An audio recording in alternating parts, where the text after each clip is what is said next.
Testing, testing. Okay. Let me know if you can hear me okay.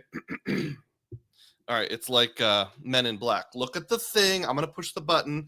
Psh, and that never happened. 5, 4, 3. Hi, everybody. DUGROZ here with DUGROZ Reports. Welcome to my Saturday morning live stream. Happy to see each and every one of you on board today. Today is Saturday, the May 17th, or as we like to call it, May the 17th, 2025, and I'm reporting live from my house. Today's theme is, am I all in on Amex moving over to Alaska miles? We're going to discuss the pros and cons of doing that before it's too late. But before I dive in, let's see who is on board this morning. Anthony Fantino posted a comment well before we even started and said, yeah, you should get all the Hawaiian Alaska cards. Take advantage of that sweet spot on Condor and Finnair from JFK to Frankfurt and Helsinki. There's going to be a lot of opinions on this, so thank you for sharing one. Mojo says, good morning, sir. Hope all is well. Thank you, Mojo. Let's wait until we get to the theme of the day before diving in too hot and heavy on what I should do about American Express and Alaska. Kevin Hawthorne, live as usual from Lakeland, Florida. Dad on a mission, big time diehard has arrived. TM Cowling, diehard, Dad on a mission said no audio. Hopefully I fixed it now. Looks like I did. Kirby G. John says I'm 5x5. That's good. Too Easy is on board. Ian M is saying hello from Santorini. I don't know for sure, but that sounds like an Italian city. Santorini. Good to have you on board, Ian. He's a diehard. And Ron Byrne is too, noticing my haircut. Thank you. I did get a haircut on Wednesday. My barber only takes cash, so that's about the only business in the entire world that I visit regularly that is a cash-only business. However, it's only like, I think he charges $21 for the beard trim and the haircut combined. Give him a few bucks as a tip. That's a pretty good price, hard to beat.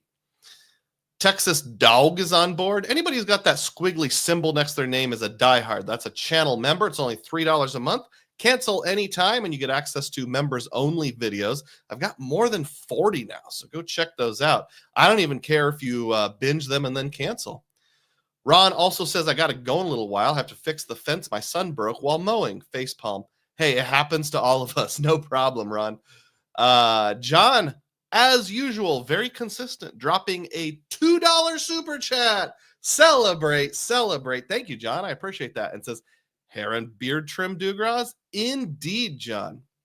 TM Cowling says, I just used Alaska Miles to book 4 business class tickets on Condor from Frankfurt to JFK for early next year. First international trip booked with points and miles.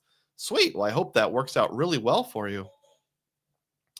The Platinum OG says, yes, all in on Alaska. I have 1.3 million now. Ew, wow. Ian says, I'm in the Greek islands. Oh, okay. I'm sorry. Not Italy, but headed to Italy next, so I'll give it to you. 9,700 Moscow miles for you. Sure. Thank you. I think Moscow is his last name, I believe. Dad Namish says, great price for a haircut and beard trim. I agree. Clairvoyant says 525K Alaska miles. Awesome. By the way, good morning. You're welcome. Stephen Cohen says, love getting to catch the live stream before I head out to a new Marriott Tribute Hotel in Frederick, Maryland. Got to use the free night cert before it expires.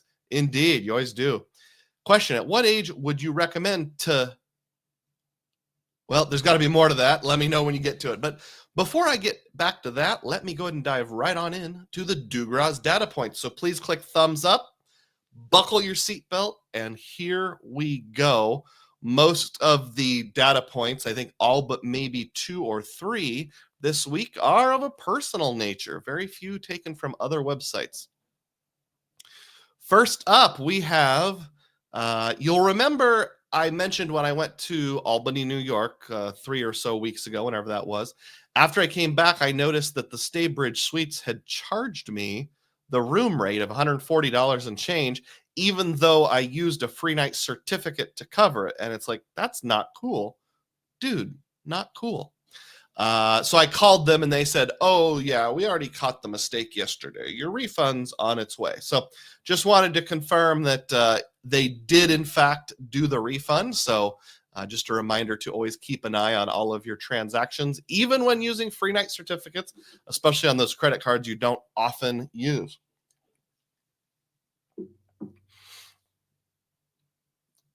Ian says 1.3 million in Alaska miles seems like a massive waste of transferable currencies. Everyone's going to get porked with devaluations. Well, there's a different opinion. Juan says, good morning, Doug, and everyone. As someone who lives in an AA hub here in Miami, Alaska miles are valuable. Took advantage of a 70K sub on the Alaska personal card. Clairvoyant says what Ian says is possible. And Michael Wong's arrived. Good to see you, Michael. Wong Way Travel, saying hi to everyone. Too Easy meant to say, at what age is a good age to take your kids over the pond? I have a 2-year-old want to wait maybe 5-ish. I feel like a biz ticket for 2-year-olds is a waste of points.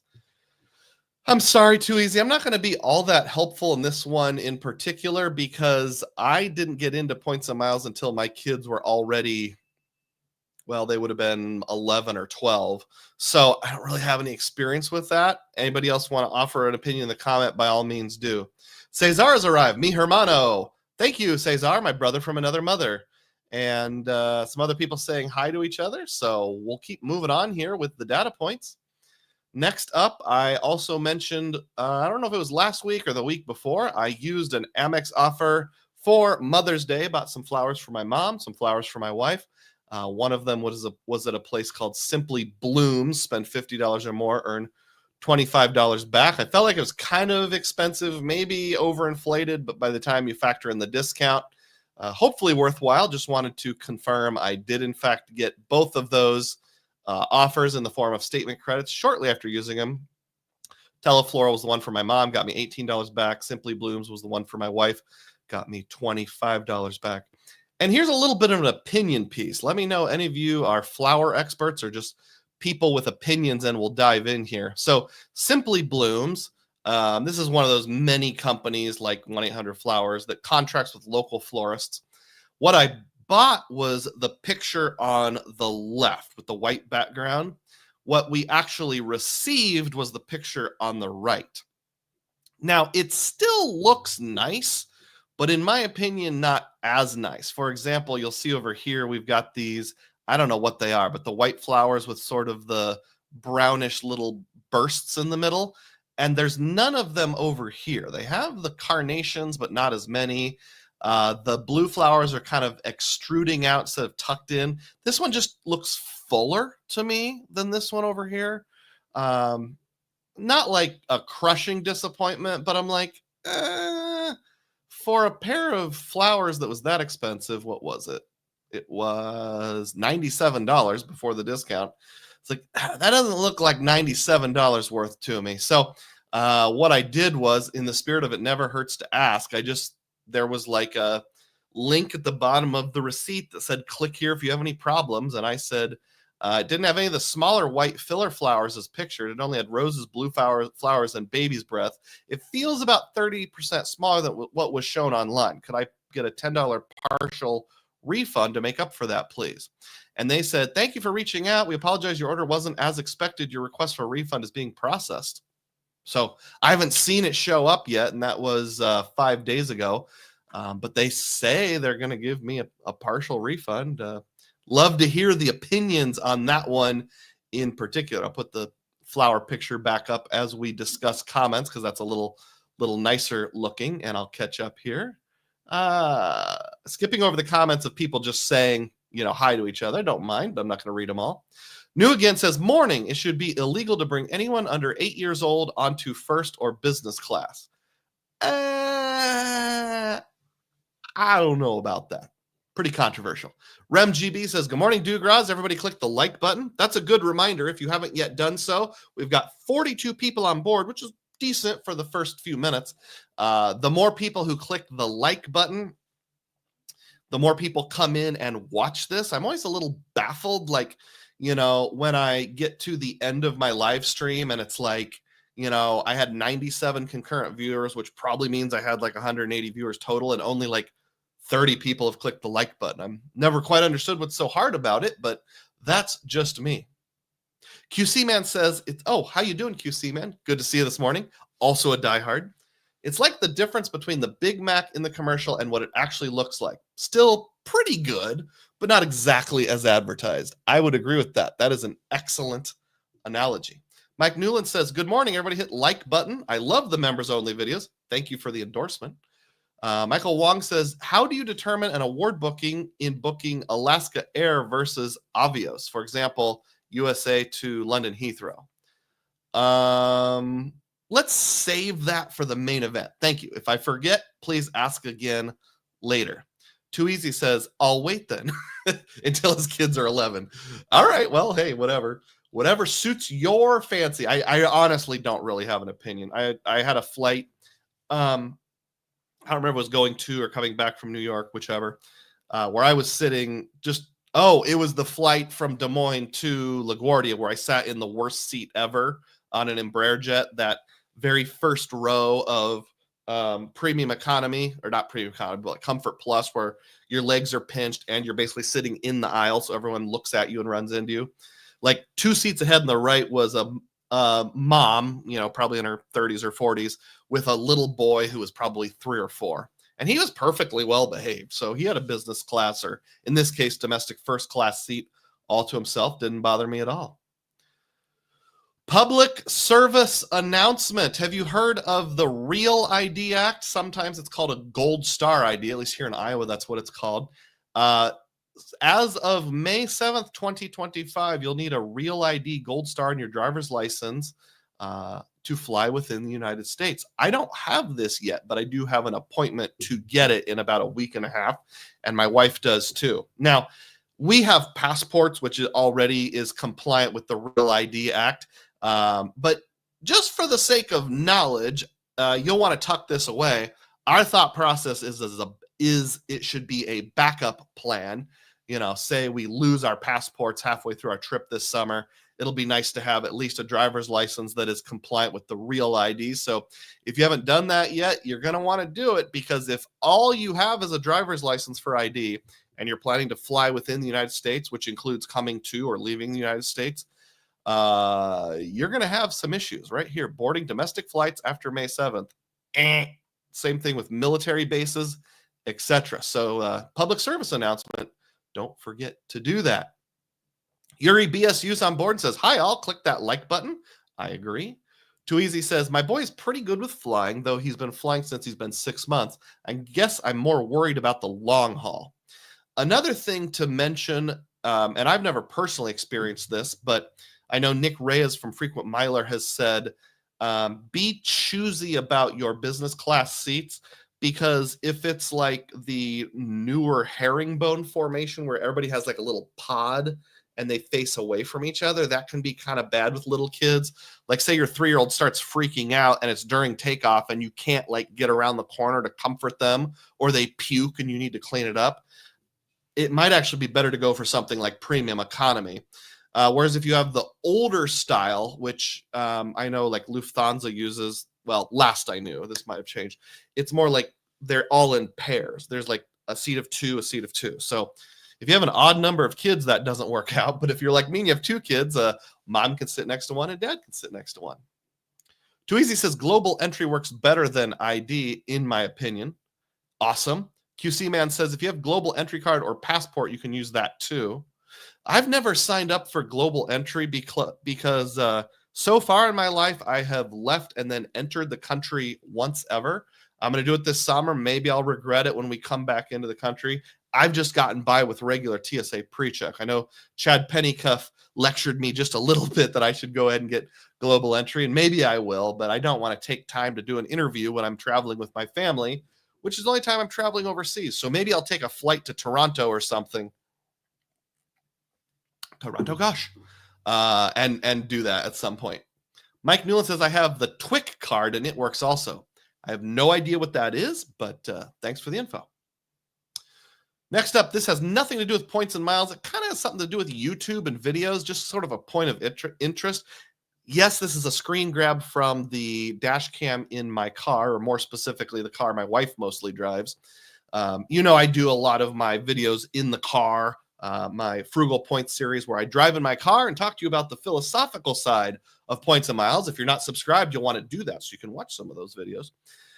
The reason I got the dash cam in the first place was because about 4.5 years ago, I got in a minor car accident, and it was completely the other driver's fault. And I thought she was just going to lie because I didn't have a dash cam or anything. So I decided from that point forward, I want to have a dash cam, even though it's just forward facing. This was a rear end accident.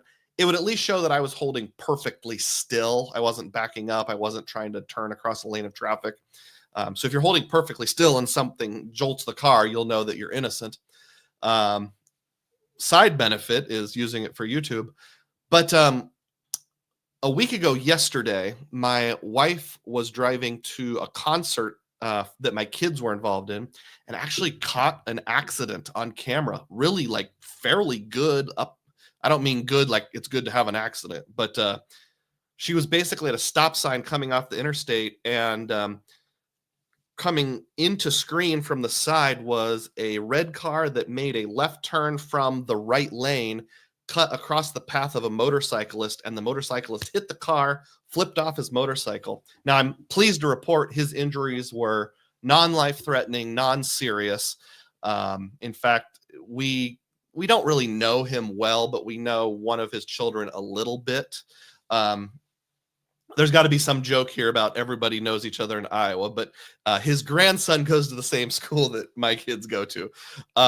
So I uploaded it as an unlisted video on Driving with DUGROZ. What I'm wondering is, I'm having this philosophical debate of do I make that video public? On one hand, it could raise awareness about motorcycle safety. It's already been viewed 300 times, so obviously the family is sharing with everyone. I think this is an older guy, in his late 60s, who's showing all his buddies his really cool accident.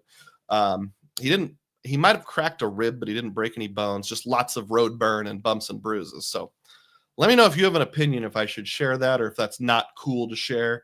I'd be interesting to hear various opinions. Mike says TWIC equals the transportation worker identification.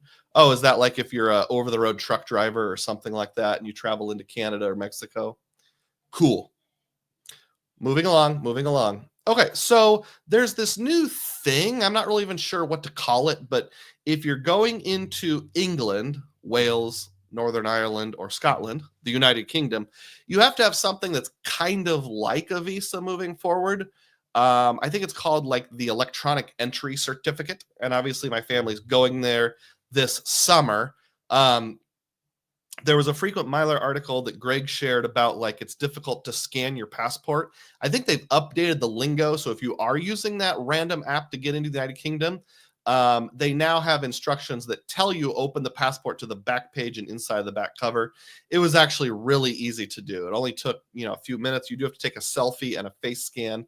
But we didn't have any problems with it whatsoever. Interestingly, it does have this question as you're applying. Hold on. It does have this question as you're applying for your permission to enter the United Kingdom. One moment. Have you ever been involved in or suspected of any of the following: war crimes, genocide, or crimes against humanity? I have two questions here. First of all, who's going to have done those things but answered honestly? Yeah, I've done a little bit of genocide.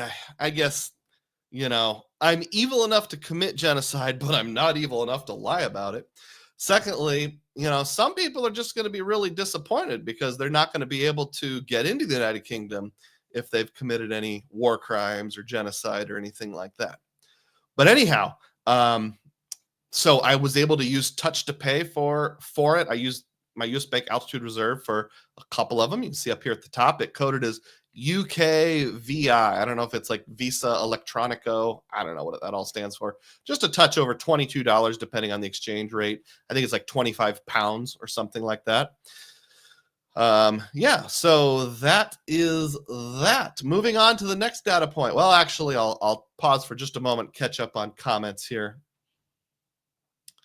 Ian says, anyone who's going to the meetup in Puerto Rico and needs to do global entry interview, it's super easy at the San Juan Airport appointments all day, every day, and it's outside of security, so you can go anytime.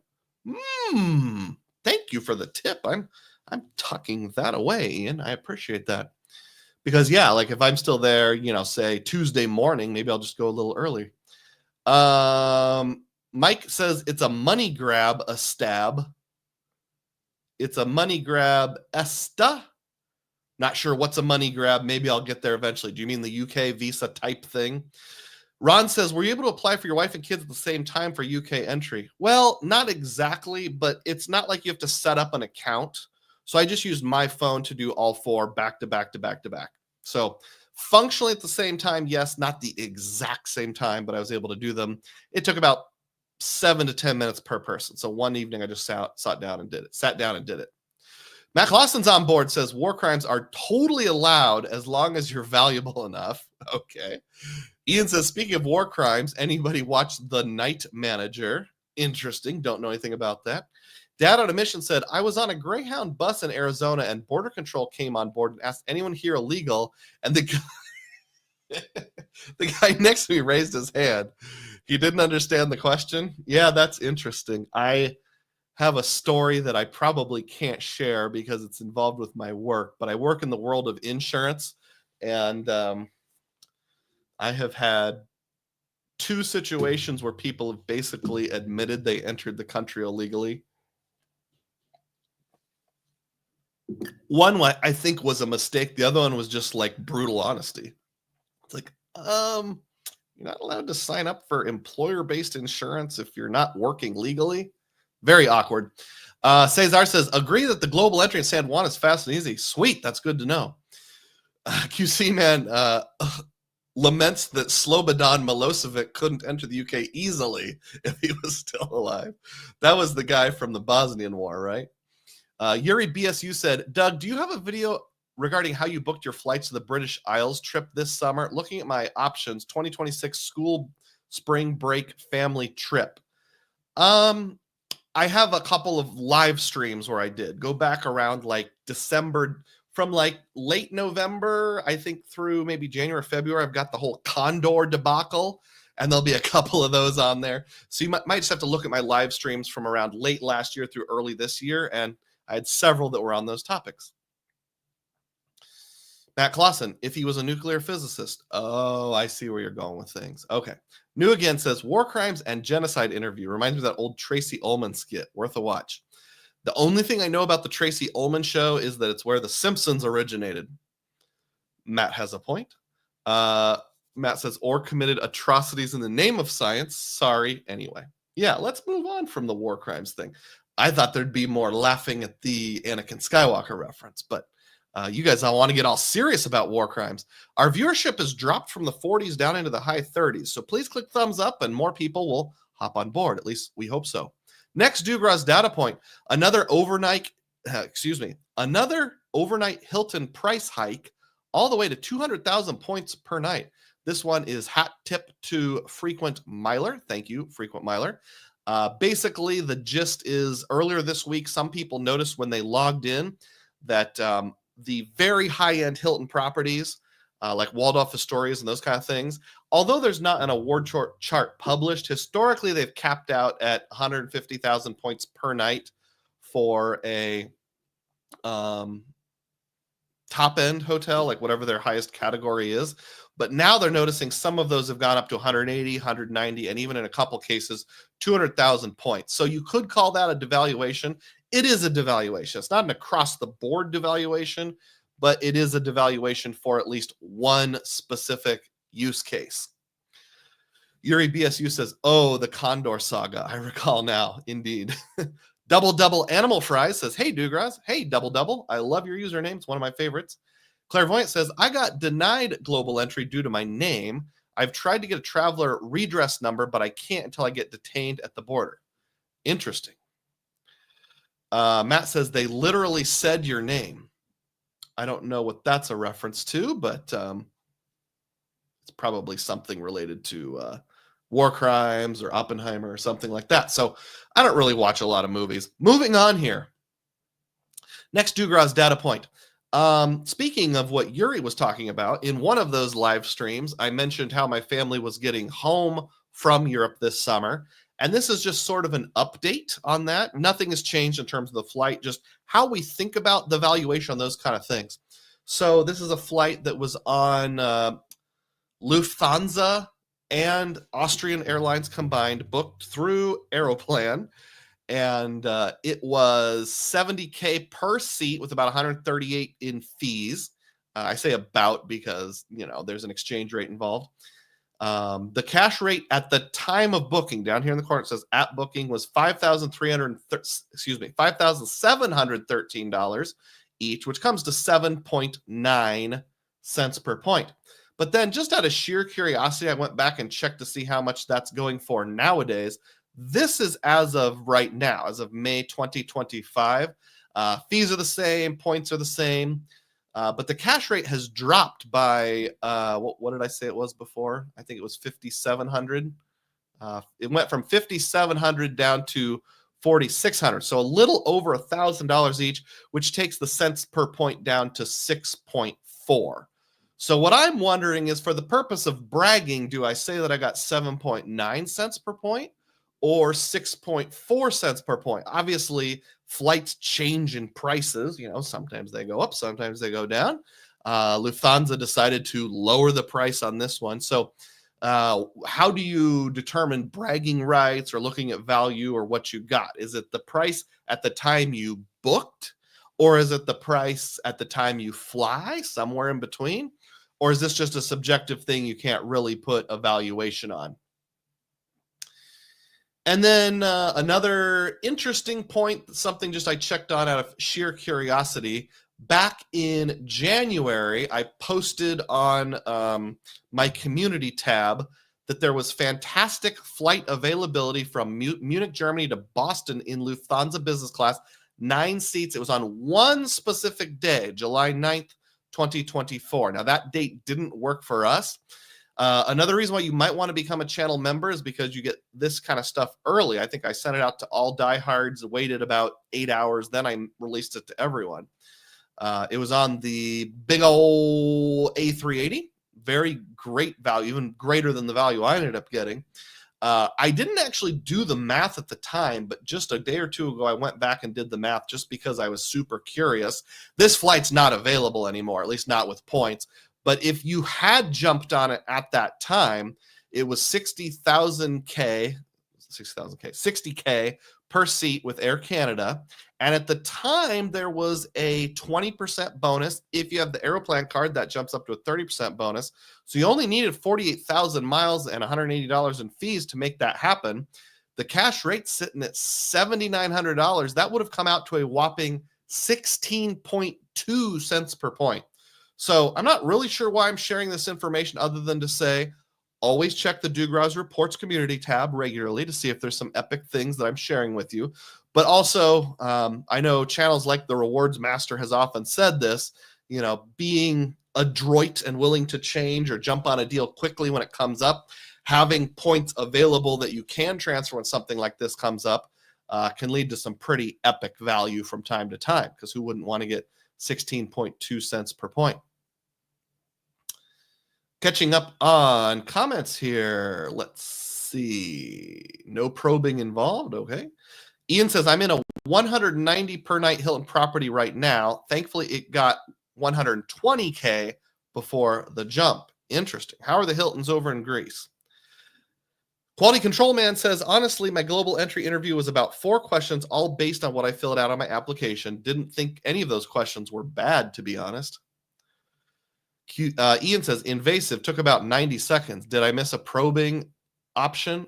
Oh, okay, I see. Let's see. Matt was wanting to know how invasive the global entry questions were. Okay, now I'm understanding where that all came from. New Again says, CPB monitors your life and can revoke your global entry privileges for a number of simple reasons. I'm assuming that's Consumer Protection Bureau. That's a little sad. Ian says, which government agency isn't watching your life? Yeah, it seems like we could fight it, but there's also a point where you just say, well, it's already happening. Why shouldn't they know a little more about me? I'm not going to get into too many more details here because I try to stay neutral, those kind of things. The National Weather Service is not watching. Next, DUGROZ data point here. I signed up for an Affinity Federal Credit Union checking account not too long ago. Well, actually, it was kind of long ago. It was back in like January. And it seemed like a pretty easy offer where you had to make, I think, at least direct deposits of $500 or more 2 consecutive months, something like that, and you get $100. Pretty easy. They said it would post by the end of the month, following the month in which you completed the challenge. And I know I had a direct deposit in January and again in February. So I should have had it by the end of March.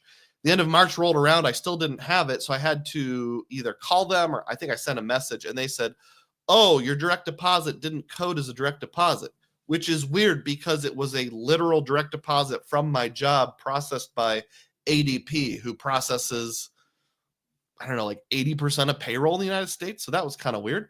But I'm pleased to say that after I got my April closing statement, the bonus did finally post. You can see it right there. This is old-fashioned paper statements, which is why I had to blur some stuff out. There's a direct deposit for $500. There's a direct deposit for $500. There's my free $100 bonus. So yeah, do bank account sign-up bonuses now and then. It's often pretty easy. I'm a little picky. I don't want to do the kind that's going to commit me to something that's hard to commit to, but the easy ones like this, I sure don't mind doing. New Again says CBB stands for Customs and Border Patrol, not Consumer Business Protection or whatever it was I said. Jay Chains has arrived. A relatively recent diehard says, good morning, y'all. Sorry, I'm late to class. Hey, we've got 50 people on board. Keep clicking the thumbs up button. Too Easy asks, do you ever suffer from credit card fatigue? I do. I've made at least 2 different videos called Credit Card Burnout. In fact, the first one was one of my most popular one ever. Let's see. I'm going to skip over the questions about the government monitoring us. I don't want to head down that path, but by all means, feel free to keep adding the comments. Doesn't bother me. Next up, this is on my Blue Cash Preferred from American Express. I can't explain this, but it makes for kind of a funny story. So my Blue Cash Preferred started as a preferred. At some point, I downgraded it to an everyday. Then I got an offer to upgrade it back to the preferred. If I spent a certain amount, I got $100 and they waived the first year's annual fee. I'm getting kind of close to the end of that free year, and I was expecting the $95 annual fee to show up any month now, and then I would just call in and try for a retention offer or do whatever I wanted to do. But instead, a few days ago, I got this. I got a renewal membership fee of $6.47. Now, the negation wasn't there at the time. So I hopped onto the chat and I chatted with the agent and I said, can you explain what the $6.47 fee is? And he gave me an answer that was short and insufficient. I said he because I think his name was Dave or something like that. Dave said, oh, that's your annual membership fee, your card renewed. And I'm like, please explain that because it says the annual fee is $95. And he's like, oh, give me a few moments. I'll check into this. And then after a wait, he came back and said, so you upgraded the card 1 day into your annual membership. So when it renewed, there was 1 day left from the prior year we had to charge a prorated annual fee for. And I said, 1 day of the prior year? He said, yeah, so we'll charge 1 day of the prior year now.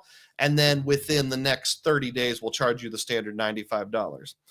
And I said, if I grab a calculator and take $95 divided by 365, in what world is 1 over 365 compared to $95 come out to $6.47? I said, I just did the math and it comes out to like 26 cents. 26 cents. And he's like, let me check on this for you. And then there was some typing and some typing and some typing. And like 5 to 10 minutes later, he comes back on and says, as a courtesy, I've waived that charge of $6.47 for you. And I'm like, my curiosity could have taken me further, but I just said, okay, thanks. And that was it. So I don't know what happened. I had this partial membership fee of $6.47, which, you know, if you take that and divide it into 95, that's roughly a month.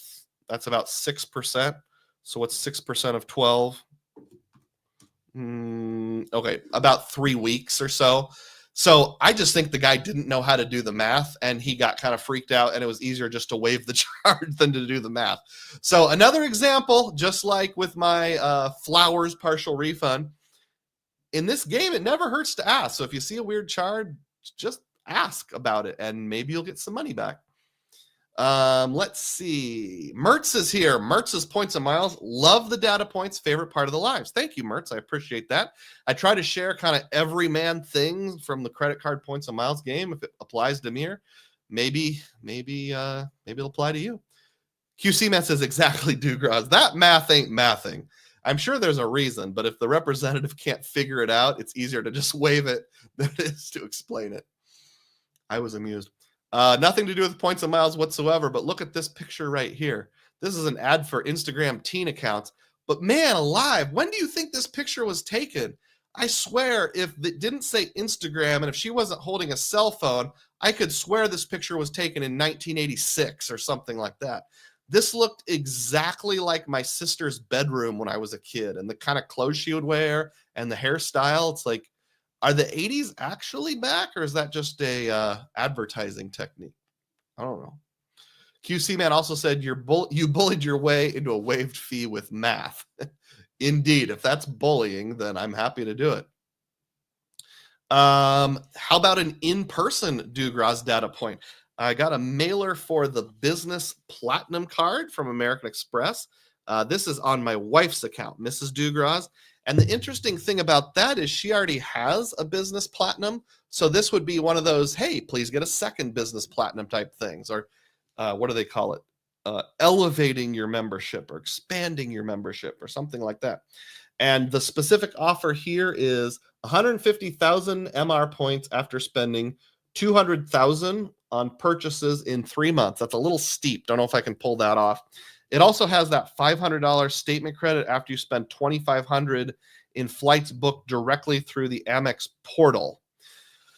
I probably wouldn't go for that part because when am I going to spend $2,500 in cash to save $500? That really doesn't help me, but maybe it would help you. I don't know. But yeah, I guess the nice thing about this is it should be a no lifetime language offer since it's targeted. So if I wanted to do a second one, I could. $20,000 in 3 months is something I'm not in a position to spend right now, however.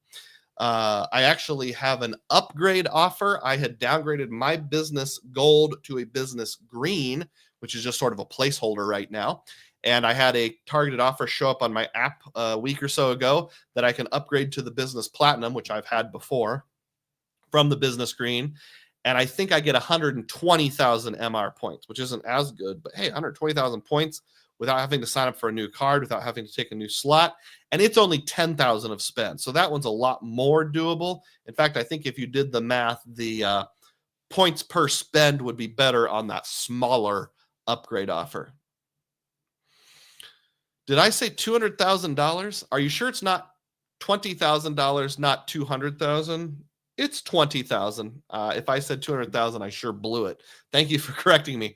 That's why you're the quality control man. Thank you. I appreciate that. Got to blow my nose here. Sorry, folks. I took a pill before we started, but it's only partially kicked in.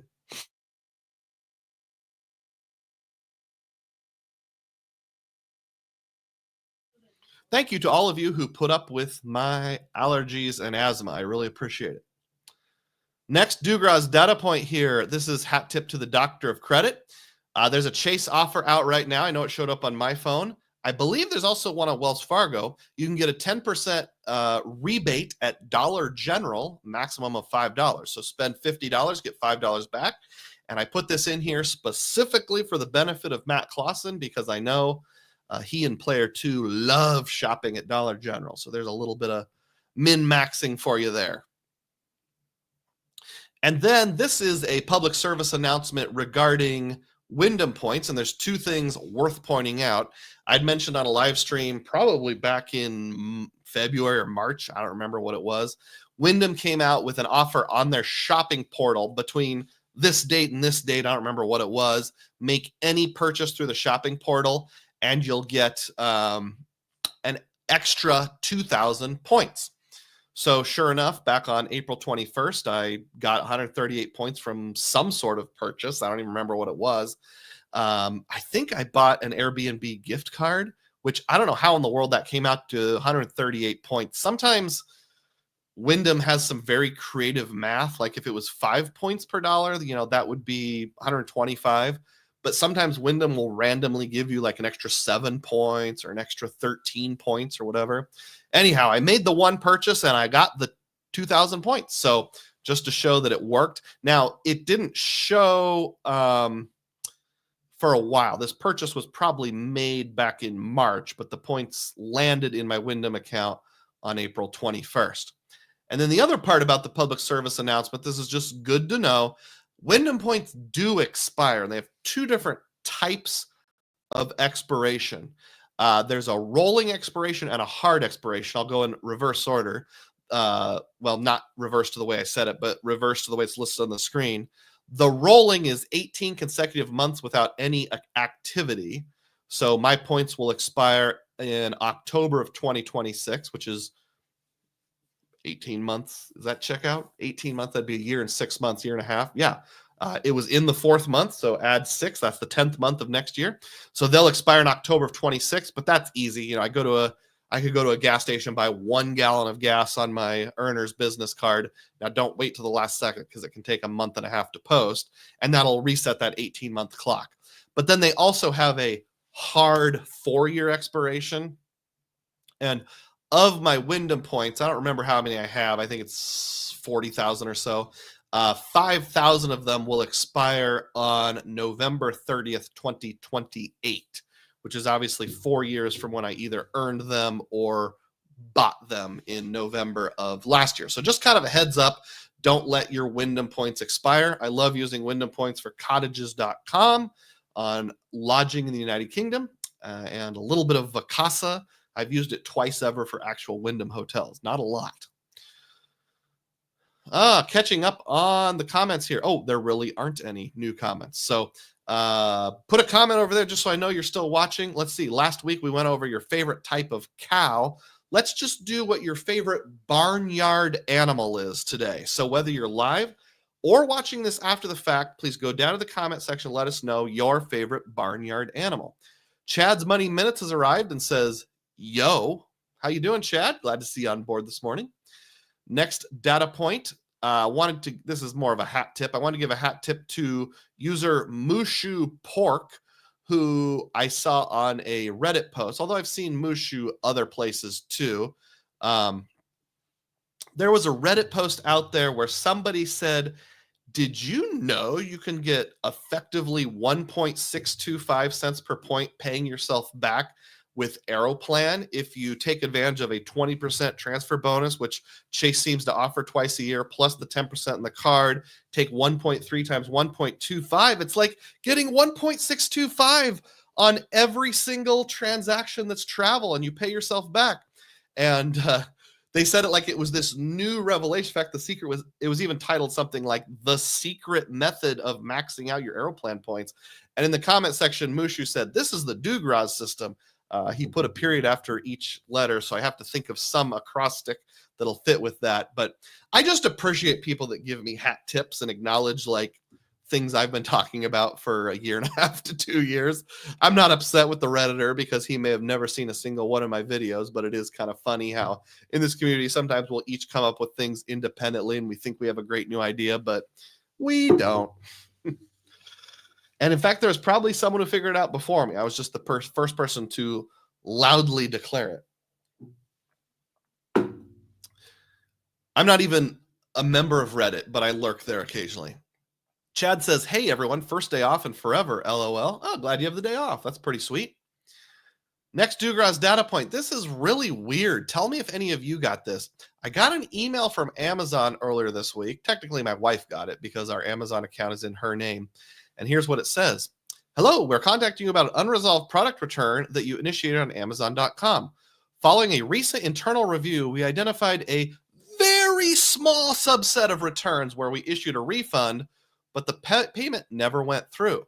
You have one of You have one of these refunds shown below. We've completed your refund for this item. It was made to the original payment method, or if unavailable, was applied as a gift card. Refunds take 3 to 5 business days. There's no action required, blah, blah, blah, blah. Refund of $167.90. We apologize for any inconvenience this may have caused. Now, there's 2 points I want to emphasize on this, one of which is just good to know. The other one will blow your mind. The one that's good to know is keep an eye on your Amazon refunds. I had been good at that. I've kind of let it go, where I return something and I make sure the refund actually posts to my credit card, or if it's a gift card that it shows up in my gift card balance. But obviously I didn't do that in this case. Now, here's the part that'll blow your mind. It doesn't say anywhere in this communication from Amazon in the email when that return was done. The email was sent on Wednesday, May 14th. So just this most recent Wednesday. But it did have an order number, which I've blacked out because I don't want you folks to be able to see it. But first of all, I was suspicious this might be a scam, some sort of phishing expedition. So I didn't click the link. Instead, what I did was I copied the order number, manually went to Amazon.com, pulled up my orders, did the search function, search for that transaction. Sure enough, it's legitimate. That was a refund we actually did. I think it was like 2 pairs of men's dress pants for me that my wife bought that didn't fit, and a shirt or something like that. Here's the part that blows my mind. That refund was initiated in October of 2023. So it took them a year and a half to realize their mistake. So shame on you, Amazon, for holding my money for a year and a half. And shame on me for not catching it sooner. Holy cow. So if you haven't, maybe check your emails for this Amazon email that came in on Wednesday of last week for a very small subset of returns. Hey, we got some good news here. QC Man 2000 is supporting the channel and has gifted 1 DUGROZ Reports membership. That's just as good as a $3 super chat. Celebrate, celebrate. Thank you so much, QC Man.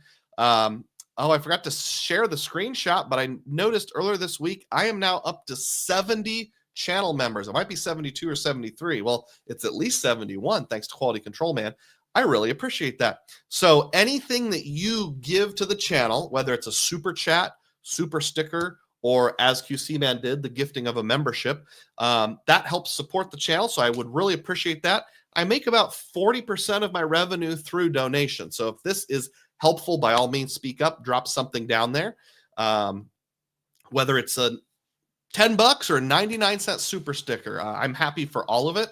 80% is reinvested in the channel, and then 20% supports my family budget. Since this is sort of like a part-time job, I figure my family should reap at least 20% of the rewards from it. 58 people are on board, so please click the thumbs up button if you've not yet done so. In the near future, I'm actually going to do like a whole new desk setup. I'm going to use some of the money I've made on Amazon to get a new desk, a sit-stand desk, maybe get a wraparound monitor. I haven't decided yet. I just have the generic work monitors right now. I've got like an old light that it works fine, but it doesn't look very good. So I'm going to try to streamline it all. I got this little soundboard that someone donated to me, so which I appreciate, Mr. Anonymous Donor. I just paid the shipping. I need a better place to put that, a better place to hook up my microphone. So I just need to make my setup, the part that you don't see, the part that I'm looking at. So probably 500, 600, 700 bucks will go into that. Whoa. And as if right on cue, Mike Newland gifted 10, count them, 10 DUGROZ Reports memberships. I am honored, Mike. Celebrate, celebrate. That's just as good as a $30 super chat. Coming in hot. John acknowledges coming in hot. Everybody acknowledges him coming in hot. That's nice. Thank you so much, Mike. I really appreciate that. And another thing is, I said I have 70 channel members. Anecdotal, I haven't done the math. I would say probably about 30 to 40% of the people who are gifted memberships end up keeping the membership beyond that first free month. Too Easy asked me, do you have a P.O. box? I don't. Do you think I should? Like, I know some people will, because I don't want to give out my home address, but some people say, like, send any letters, like if your son wants to draw a picture of me or something, which would be awesome, by the way. Here's DUGROZ reports, or here's my dad and I sitting on Lufthansa business class. You can mail it to me, or if you want to mail me merchandise or just whatever. Do you think I should do that? How many people do you think would respond? Right to DUGROZ reports, P.O. Box 628, Urbandale, Iowa 50943. That's not my actual city and zip code. I was just making something up. Tom Graber comes in and donates a membership as well. Thank you. Celebrate. Thank you, Tom. That's just as good as a $3 super chat. If you're one of the people on board who received a free membership from one of these guys, let us know. And I don't know if it tells you who gave it, but if it does, let us know that too. Juan says, Mike is coming in like a boss. Indeed. All right. And then QC Man gifts another membership. Thank you, QC Man. You got it started. I appreciate that. Celebrate. There's another one right there. That'd be something if people send us pictures of their children. I don't have it with me, but sometime in the, like, if you're on Discord and you're in a place where you're going to communicate with me, like on a Friday night, remind me to find the hilarious picture that my son drew when he was like 3 of something that happened that was funny while I was officiating football. Mike says, I appreciate the Saturday live streams that give up your family time to help everyone keep up with my favorite hobby. Oh, thanks, Mike. I really appreciate your kind words. What was the last data point I did? I think it was this one over here with the weird Amazon email. I did that one. Yes. Okay. Next up, I'm just looking for some advice here. This is actually the very last DUGROZ data point, although it's more of a DUGROZ advice point. So when we fly back from Austria this summer, the flight comes into Washington Dulles, and I've never flown into that airport before. We need to spend the night there in that area and then transit over to Reagan National the next day. Hat tip to Josh Giebel, who gave me some suggestions on which public transit lines to take on the metro. We don't get into like 7 o'clock in the evening, and our flight out at DCA is like at 1:45 the next day. So we're not really going to have time to enjoy the sights of Washington, D.C. So I just want to get an airport hotel that's close by. This one is the Sonesta Extended Stay Suites at the Dulles Airport. It gets 4.3 stars.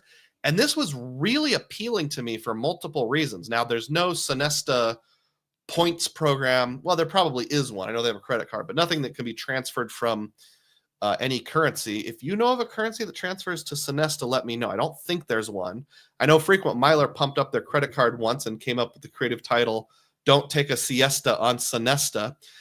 So a couple things going on that give it goodness that would make me want to use them. That's some great grammar there.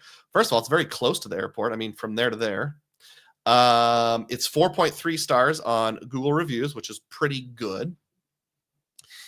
And then here's just a picture. It says it's newly renovated. I mean, who knows if it's actually newly renovated or not. Sometimes they just say that kind of stuff.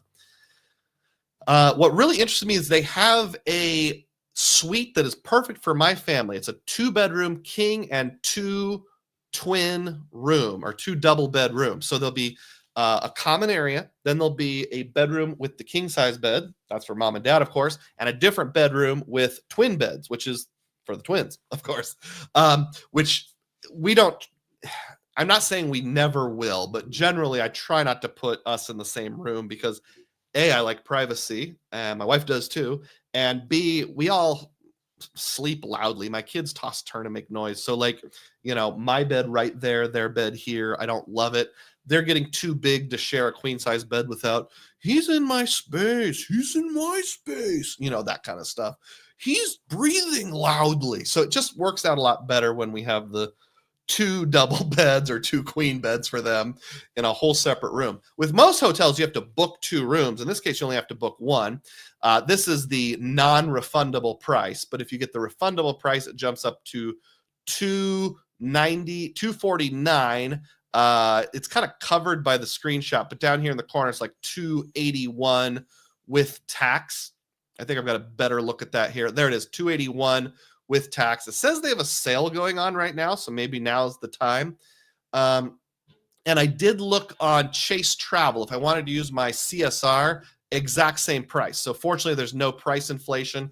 At 1.5, I could book this for 18,700 ultimate reward. So that's not bad. But also remember, my wife got the one key card a little under a year ago. And that's the card for hotels.com and Expedia. You can book it through that for the exact same price. So maybe that'd be a great use of those Expedia points, which do expire after, I think, 3 or 4 years. Here's a picture of the hotel from the outside. It looks kind of apartment-ish. I didn't look into details, but I'm assuming the fact that this guy's right here means they have a free airport shuttle, free or cheap. It's basic. There's no pool. Oh, it does have a free breakfast, which with 2 teenage boys is kind of a big deal also. So let me know what you think. Have you guys ever stayed at a Sonesta, especially a Sonesta ES? How is it? Is it good? Is it bad? Is it not good? Well, let me know. All right, where were we? Too Easy says, that be something. Mike Newland, already read that. Too Easy says, subathon. And wait a minute, am I looking at this correctly here? I need to see how many gifts there are, because some of these look like duplicates. These are not duplicates. This is a whole new gift. Well, looky. Mike Newland drops another 10 reports memberships. Celebrate. Wow, thank you, Mike. I really appreciate that. That's the equivalent of giving me $60. And I thank you so much. And I'm hoping, like I said, 30 to 40% of those people will stay on as members. So that actually helps in more than one ways. Rodrigo says, darn, I didn't get one. I'm not sure how the algorithm picks. I don't have anything to do with it. I wish it would let me decide, but it doesn't even let me donate memberships to my own people. So like if say somebody who's not a diehard made a really awesome comment, I would love to be able to just say, that was such an awesome comment. Here's 1 month free membership, but it doesn't let me do that. Down in Mission says, fake address. My wife is from Urbandale. I picked a random P.O. box in Urbandale, Iowa. Yeah, I don't live in a townhouse anymore, but I did at one point.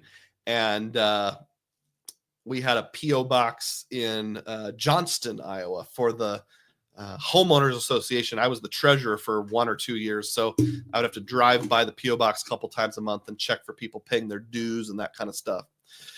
QCM says the YouTube algorithms hate you, Rodrigo. New again, didn't get one either. Well, you can buy one for $3. If you sign up as a member, a DUGROZ Diehard, while the live stream's going, a little green banner will appear and I'll celebrate with you. We'll all celebrate with you. So feel free to just straight up get one. Hey, and somehow this is, I think, helped the algorithm because now there's 57 people on board. Keep hitting the thumbs up button. I appreciate that. Thank you so much for your generous gifting, Mike and others. Rodrigo says, I feel like Alaska's been slim pickings lately. I would not transfer my entire point balance there. Too Easy says, spare a membership. Please, sir, can you spare a membership? QC Man says, you're seeing right, DUGROZ. Mike's the man. Ian says, you have to accept memberships turned on, and you need to say something in the chat.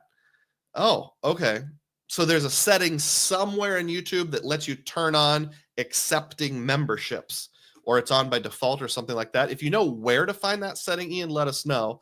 And you have to make at least one chat comment. Nobody's weighed in with their favorite barnyard animal yet.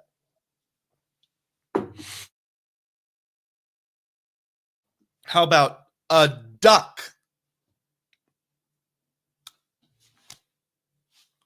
I'm Kevin from Home Alone because Mike Newland has gifted 20 more memberships. Let's see. 10, 10, 20. That's 40 times 3. That's the equivalent of giving me $120. Celebrate. Thank you, Mike.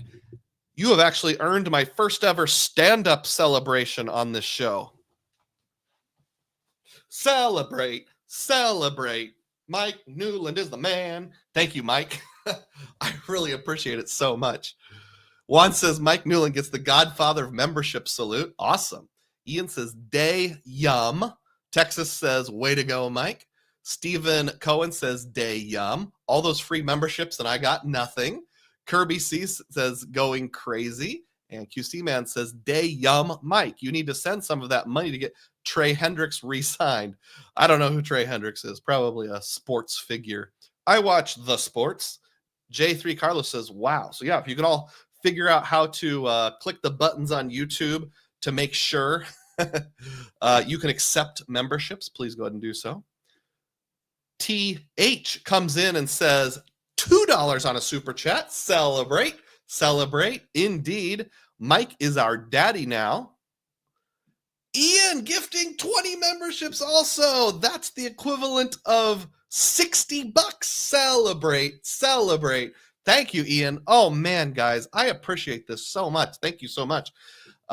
He said I felt left out. Well, I don't blame you. I'm going to be sure to never forget this day. Thank you. Thank you, Ian. Thank you, Mike. Thank you, others. Daddy Money. Gurn Knight Travels. Hey, don't think we've met before, Gurn Knight. I'll just say Green Knight because I'm assuming that's what it is. My son loves chess. Says, wow. And Green Knight, did you get a gifted membership? Because I see the DUGROZ DieHard symbol by your name. Yes, Ian. Keep it coming, says Mike. Dad on a Mission said she went to Johnston High School, so go Dragons. Indeed, yes. So we've got references to two different suburbs of the Des Moines area. That was it. No, wait, there's one more. This is a contribution from frequent contributor Flyin' Ryan. Mentioned that the Hilton gift card screen is back to the old message. So for a while it said something like, don't worry, we'll have Hilton gift cards within about 6 minutes or 6 months. Now it's back to, due to an unforeseen inventory shortage, Hilton gift card sales are temporarily suspended. We're working on this. Our sincere apologies. So if anybody knows what the future of Hilton gift cards is, I think I've just resigned myself to that's not going to be a way to use my Surpass or Business Platinum credit moving forward. I've got a chance to use it this summer on our trip, so that quarter will be taken care of. And then I found out there's a Hilton restaurant about 4 to 7 blocks from where I work in downtown Des Moines. Overpriced, but I'll just go have lunch now and then on the quarters I'm not traveling. Early Christmas for DUGROZ, indeed. It says Doug, not DUGROZ. Sometimes with my reading, I read the words I think are there rather than actually are there. Thanks, Quality Control Man. Texas Dog says Christmas in May. Juan Garcia says Ian M. also coming in strong, indeed. Rex Bleen says if only memberships were a transferable currency. I wonder what the ratio would be. One DUGROZ Reports membership, well, it would have to be 3,000 points, right? Because costs $3, move the decimal. Makes sense to me. No, that would be $30. It'd have to be 300 points. One DUGROZ Reports membership equals 300 points at Wells Fargo or Citi or Capital One or Chase. New Again wants to know how to turn on accept memberships. I have no idea. Arnold Alley says, hi, Doug. A little late to the show. Good to see you, Arnold. Happy to be here. We've got 64 people on board. So go ahead and keep on clicking the thumbs up button. I'm ready to get into the theme of the day. Are you ready to get into the theme of the day? I need to share this tab instead. I need to bigginize the slideshow, and we're almost ready to go. I'm going to actually pull an audible here, people. I apologize. You know how we normally take a biology break after the main event? I can feel my bladder's getting kind of worked up. It's probably from all the donations. I don't know that I'm going to make it another 20 to 25 minutes. So let's do it right now. Please stay on board. You're going to get some copyright-free music, and then I'll come back and present to you the theme of the day. We're going to ask the question, should I go all in on Alaska as it relates to my points with Amex? Be back in 2 minutes.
How's the copyright-free music? Hi, everybody. I'm DUGROZ from the DUGROZ Wikia Foundation. Did you know that if everybody watching this right now took the time to donate just one membership, we would meet our fundraising goals in less than an hour? Sadly, only about 2% of people who use this platform actually donate. I'm just kidding. That's my imitation of Wikipedia. All right. Let's go back to comments and then I'll move on to the main event here. Sorry about that. Where were we? Okay. QC Man says, if you're not actually traveling, is the restaurant use on Hilton property the only option until the gift cards come back online? It's the only option that's practical for me. I mean, I went to the pantry at a Home to Suites and bought $50 worth of Hot Pockets once. That was pretty amusing. If you have like a resort stay coming up, you might be able to prepay. I know Ron Byrne did that and sent me a little breakdown of it. Sorry, I haven't gotten around to actually kind of editing that and everything, Ron, but I probably will someday. So you've got some options. Matt says the Hilton gift cards are never, ever, ever coming back for coupon hacking. I'm thinking he's probably right about that, but we'll just cross that bridge when we get there. Until then, I'll have some lunches at Hilton. QC Man says you can afford copyrighted music now, DUGROZ. Oh, okay. Well, how do I buy copyrighted music? If I play Herb Alpert or Ray Conniff, they put a copyright strike on me. Not a copyright strike, but they take away my monetization, as I found out that one Simpsons clip. QC Man also says, I mean, at some point they'll have to have the gift card back in stock. You think it won't code for the credit though, Matt? Ian says that's how you get memberships. Anthony Ventures Arrived says, what the heck is going on? Ian said 60 memberships granted. That's true. Actually, I think it was, let me take a quick look here. Mike gave 10, then 10, then 20. That's 40. And then Ian gave 20. So yeah, 60 just from those two guys. Take that times 3. That's $180 for my channel. Minus the part, of course, YouTube decides that they're entitled to. So yeah, that's pretty cool. And then some other people have given 1 or 2 or small super chats. And like I said, everything's appreciated. If you want to give a 99-cent super sticker, I'd take it. I can't see what the sticker is through StreamYard, so you'll have to describe it for me. We're also supposed to be listing out our favorite barnyard animals. Too Easy asks, anyone with the Aspire card use the resort credit on a non-stay, for example, like a resort's restaurant? I've seen data points and want to try it out. Ali says, I'm not able to listen right now, but have a minute to add my endorsement of Alaska. I live in Seattle, so it's a natural, and we have benefited tremendously through the decades. Great cheap awards. Oh yeah, if you lived in Seattle, I would do this in a heartbeat. Matt thinks the Hilton gift cards will not work for the credit. QC Man went crazy at AV. I don't know what AV stands for. I apologize. D Green says, I'm not sure what device you're using, but on iOS, there's a chat message under each gifted membership that allows you to toggle gifts. Okay. How do we know if we got the memberships? I don't know. Seems like everyone who's in the chat should have got notification who's not been a member so far. Matt says, all in on Alaska only makes sense if you're going to be going all in with American for positioning flights and fly enough to hit gold or platinum. QC Man says, I just got the ball rolling. All praise to Mike and Ian. Mike says, I was never here. Matt says, strong bad voice. Short answer, no. Long answer, no. I'm not exactly sure what that means. Ian agrees with Matt. Anthony acknowledges the patron saints.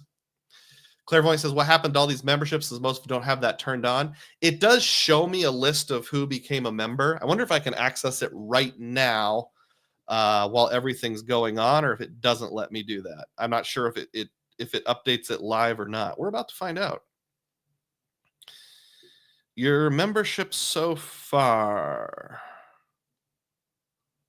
Okay, yeah, I've got like 60 people here who it says joined 0 days ago. So this has got to be all of them. Do you want me to read them off so you know if you got one or not? Here we go. I'll go super fast. King Sam, John McKinstry, Riff Raff, Rodrigo Mendez, Chad's Money Minutes, Logan Fontenot, Philip Stuckey, David Gomez, Best Vest, Double Double Animal Fries, Jason Smith, Jason Bonifield, Chris, Andrew Beach, Jessica Wen, Shatan Patel, Dirk Little, Alex Rosine, Isaac Ludlow, Michael Wong, Mertz Collectibles, Stosea Slew, Stephen Cohen, Tristan Jensen, Ron, Tariq Burks, Johnny Jimenez, Ivan Rodriguez, Francis Yoon, David Viejo, Zizus Christ, Rem GB, Jonathan Martinez, Mike, Cesar Joel, Alexander Black, Devlin76, Just a Guy, Luke Johnson, Bloom, MK, Meriday Tulum, Garrett Jensen, Matt Frost, Ralph Aguayo, Raymond, Vit, Mike from LA, B2B Director, Kate E, Icarus, James V, Shadow Frost, Don Kim, Frank, Brady Smith, The Jordan Rules for Credit, Starboy, Todd Trimble, They Hate Me, The Geek Crew, Ken NG, and Song Win. So those are the people who got free memberships that I can see right now. Gold Homer remembered to join the show. Too Easy says, I just turned it on. Let me find out some randoms got memberships. My favorite barn animal is a water buffalo, says Mike. Interesting. I suppose in some countries that is a barnyard animal. Anthony says, one time I got a membership from someone and I wasn't even watching live. I just got an email. I bet most of those people aren't even watching. Clairvoyant says, if you are actually gifted a free membership, can you put one in the chat? I don't know. Also says, I'm trying to figure out what that button is so I can accept gifted memberships. Gold Homer says, anybody know if the method to farm Alaska miles at Safeway is still around? I don't know anything about that. Philmo has arrived. How you doing? Celebrates being a member for 18 months. Do the golden ponies count as a barnyard animal? Yes, they do, because ponies are animals and they live on a farm. So I will allow it.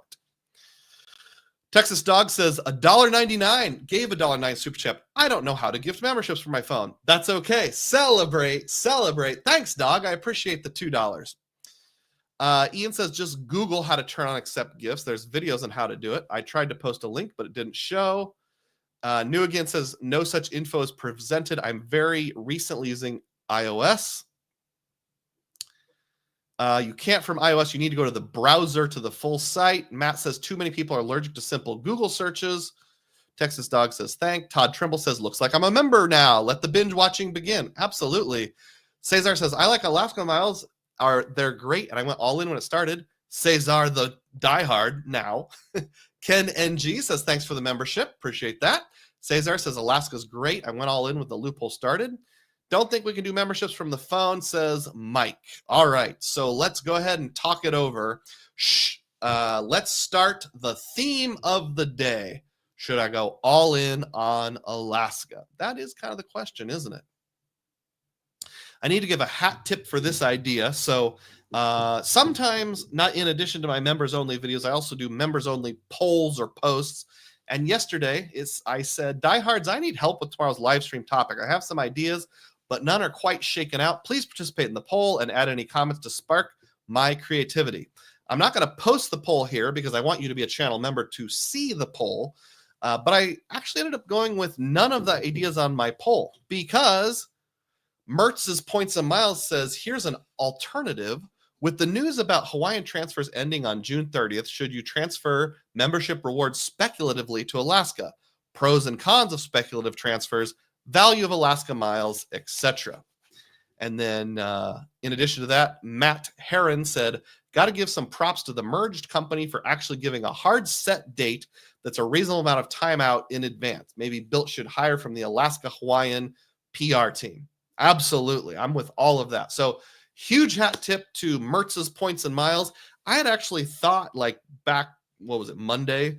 I should do a live on this, but then I completely forgot and it just didn't re-enter my brain. So Mertz, you get 3,000 DUGROZ points for the great suggestion. Matt Heron, you get 1,500 DUGROZ points for pointing out that we're giving props to whoever it is, whether it's Amex or Alaska/Hawaiian, for giving us at least a little bit of an advance notice. So if you weren't aware, right now there's kind of this loophole. I don't know if loophole's the right word or not, where you can move your points from American Express to Hawaiian, because Hawaiian's been a transfer partner forever. And now that Alaska and Hawaiian are merged, you can move your points from Hawaiian to Alaska. So right now that's going on. Well, what has changed? There are changes coming June 30th of this year. Hat tip to frequent miler. Amex to Hawaiian transfers are ending on June 30th. And they say it's now official as we expected.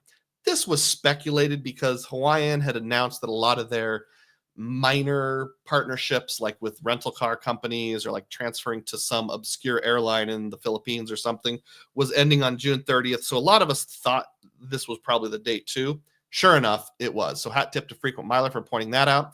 There was also someone in one of the Discords I'm a part of that said on the members only channel, Ask Sebi also shared this. And I apologize, I can't remember who said that. So hat tip to you, anonymous person. As if that's not enough, just to verify, I logged into my wife's membership rewards account, and there's this banner right at the top that says effective June 30th, the ability to transfer membership rewards to Hawaiian Airlines will no longer be available. And then they make it even more obvious. To the left of Hawaiian Airlines, there's this little info thing, and if you hover over it, it says the same thing. Effective June 30th, your ability to transfer comes to an end. So once we get, I don't know if it's on June 30th, it's probably good through June 30th, but midnight that night when the calendar turns the page to July 1st, you'll still be able to move points from Hawaiian to Alaska and Alaska to Hawaiian, but there are no arrows going from American Express to either. Catching up on comments here. Let's see. Green Knight Travel says, yes, but it takes 30 to 60 days for it to show up. I don't remember what that's even in response to. I apologize. Oh, well, the people that need to know. Gold Homer says, thanks, Green Knight. Loved your movie as well. Great ending. And then, he did it again. He did it again. Mike Newland has gifted 20 more memberships. Celebrate. Awesome. So anyone who figured out how to turn them on probably got one. I think the algorithm probably rewards people who watch my videos the most, comment the most, are present at live stream, some triangulation of that. So we're up to 70 people on board, so please click the thumbs up button if you've not yet done so. Texas Dog thinks Mike's working on a sign-up bonus, probably. Too easy, needs to celebrate. Hey, I see you're a channel member now. That's awesome. And Mike Newland says, yep, I am working on a sub. Oh, hey, awesome. Mike from LA says, thank you for the gifted membership, kind sirs. And Rex Bleen does too. Woo! When do we get the membership jackets? Well, somebody will have to design it. Fire from Anthony, clapping from Ian. Thank you so much, guys. Keep going here. Okay, so we know that's happening. So what's in my war chest personally? What's my situation? For me, I really like corn. But I also have 4,169 Amex membership rewards right now. That's not very many.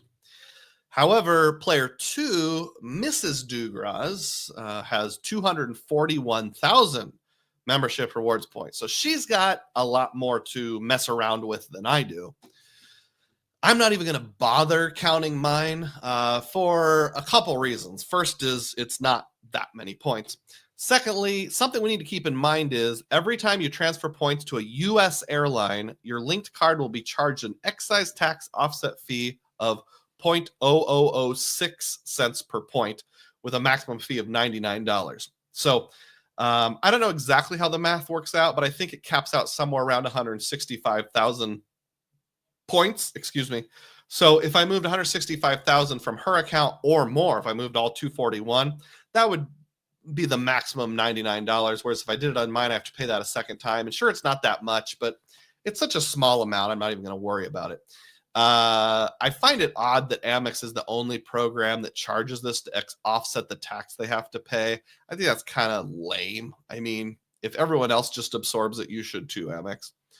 Regardless, when we kind of break it down a little more, what's in my Alaska Airlines account already, you'll see that in the graphic, I have 272,000. So I'm going to do a little math here. 272,000 I already have. And then I have 22,500 points that are not in there right now, but barring something really weird will be. I booked a repositioning flight from Minneapolis to New York City for our vacation this summer. But then later I found a flight that worked even better directly out of Des Moines that I used my Wells Fargo points with the aforementioned Golden Ponies card to book. So that was a better flight. So now I just need to cancel the flight from Minneapolis. I'm waiting another few weeks to see if maybe the schedule changes. If the schedule changes by an hour or more, then I can cancel it without having to pay the partner booking fee, which is $12.50 per flight. So what is that? $27.50. It's for my wife and 2 kids. I booked mine separately through Amex. So assuming I get that refund, in the very near future, I'll have 294,900 Alaska miles without doing any additional transferring. Let's just round that off to 300,000 points for the rest of this conversation, because that's going to be way easier to remember. So I've got 300,000 Alaska miles right now. Player 2's 241,000 points could easily get to my Alaska account. And the reason why is if you have any of the Hawaiian Airlines cards, they're all MasterCards, you can either receive or give points with no fee. There is a fee otherwise, but my wife does have that Hawaiian Airlines card. That's how I got some of my points. So basically, I could move her points from Amex to Hawaiian, then from her Hawaiian account to my Hawaiian account, and then into my Alaska account. So this could all be done without any additional fees between now and June 30th. In fact, all you have to do is get them to Hawaiian, because moving between Hawaiian will still be allowed after July 1st. Moving from Hawaiian to Alaska will still be allowed. So here's the question. I have 300,000 Alaska miles. I could add the 200,000 or more that she has. Do I want 500,000? So do I want to bump that up? And hopefully many of you are also debating the exact same thing. Pausing for comments here. Where were we? Here we are. Every subscriber must be a member. Except for you, apparently, Anthony. Rick says, I just got my notice on my Amex login. The Amex Hawaiian is ending June 30th. Awesome. Rodrigo says, has Alaska been good in the past about announcing devaluations and giving you time to use your points? I'm not sure. Anybody else know? Dad wants to buy membership only jackets. Awesome. Mike says, hopefully we doubled your memberships today. You deserve it. If you didn't, it came really close. Thank you, Mike, because I had around 70, and I know just you plus Ian put together actually would be 80. So yeah, you definitely doubled it. Let's see. Gold Homer says, Alaska had to promise not to devalue their award program for a couple of years to get the Department of Justice to approve their Hawaiian merger, so we should be good for a while. The only disclaimer I give on that is what they will publicly call a benefit, we might not. So let's just say they came out and did away with all their sweet spots, but lowered some of their insanely high awards. They would tell the Department of Justice, oh, we actually made our award program better, because look, instead of charging $250,000 to get to Europe on super high demand days, now we're only charging $200,000. But meanwhile, that $45K Saver Award is now $65K or something like that. So they have a good way of twisting their words with that kind of thing. Mike says, Alaska is a great program for one world transfers to allow families to travel at a great price point in miles. We camped 300,000 there. Awesome. Ian asked, did you hit $500 in revenue last month, or are we going for 600 this month? YouTube money, I remember a few months ago where you were gunning for 400 and got it. Yes, in March I was gunning for 400 and got it. Last month I had to not do 2 different live streams, so no, I did not clear 400 that month, but hopefully 500 this month. That would be awesome. Stay Swoo, I'm sorry for mispronouncing that, says thanks for the gifted membership. Andrew Beach has arrived, said, I saw an email that someone gifted me a membership. Whoever that was, thank you. It was probably Mike Newland statistically, but might have been somebody else. Ian gave several also. A few people gave 1 or 2. Kirby G said, I just figured out how to change it. I had to change my brand account to a normal account, deleted my YouTube feed, but now I can accept memberships. LOL. That seems like a lot of work. Let's not forget Alaska is the official airline of Quail Man. I don't know who that is. Mike Newland said, it was Anthony Venture. What a guy. LOL. He set the challenge to me. Interesting. Well, thank you, Anthony, for inspiring Mike. I appreciate that. Let's see. Yeah, right, Mike. No, Andrew, Ian, Mike QC went on a spree. Do you have the Built MasterCard? I do not. Anthony says, day yum. That's a lot of Alaska. If only I wasn't bankrupt on Amex. Ian says they're the same points. Her points, your points will become the same points once they merge the program. Will they not? Functionally, they are. Whether or not it's specific or not, I'm not sure. Gold Homer says, great point about the caveats about the Department of Justice promise. My hope is that Alaska is trying to expand its route network, so they're going to competitively price award seats to get into new markets. I hope so too. Anthony's speaking Italian, Spanish, Greek. I'm not really sure. John R. says, Mike and Ian are very generous. Rodrigo says, wasn't that the DOJ promise under the former administration? It would have been, because it's been going on longer than since the last election, that's for sure. What about the Hawaiian miles that are out there? Juan Garcia gifted 5 memberships. Thank you. I'm up to at least 80, probably a little more now. Celebrate. Thank you, Juan. I really appreciate that. Thanks for hopping on the train. Hey, we cleared 70. We got 71 people on board, so keep smashing the thumbs up button. Let's move on with the presentation here. So, do I need 500,000 more? That is the question. What's the case for Alaska for me specifically? Now, what I'm going to say isn't going to apply to everyone, but all I can do is figure out what's best for me and hope that the way I think about these things also inspires you to think about it. Here's a map of airlines flying out of Des Moines, Iowa, which is my home airport. We've got a list here. Now, you'll see there is one flight out here to Portland, Oregon. You might think, oh, hey, that's Alaska. It's not. It's Allegiant. So we've got Allegiant, American, Delta, Frontier. Frontier is like one flight to Denver every other week or something. Southwest and United. So kind of a limited footprint, but Alaska is not any of those. So using Alaska for Alaska is going to be a little tricky in my case. So that's probably not the use case. So another question is, will they let you combine flights? For example, could you do an Alaska leg and an American leg, or an Alaska leg and a Condor leg? The answer is sort of. But domestically, it doesn't make sense for me. And to be just a little more specific with this, I pulled up an example that said, let's say I want to fly to Fairbanks, Alaska. My wife has a great uncle who lives in Fairbanks, Alaska, and I thought maybe someday we'll go visit him. So through Alaska with reward points, they will let me book this. I can fly from Des Moines to Phoenix, Phoenix to Portland, and then Portland to Fairbanks, which is very like around the horn.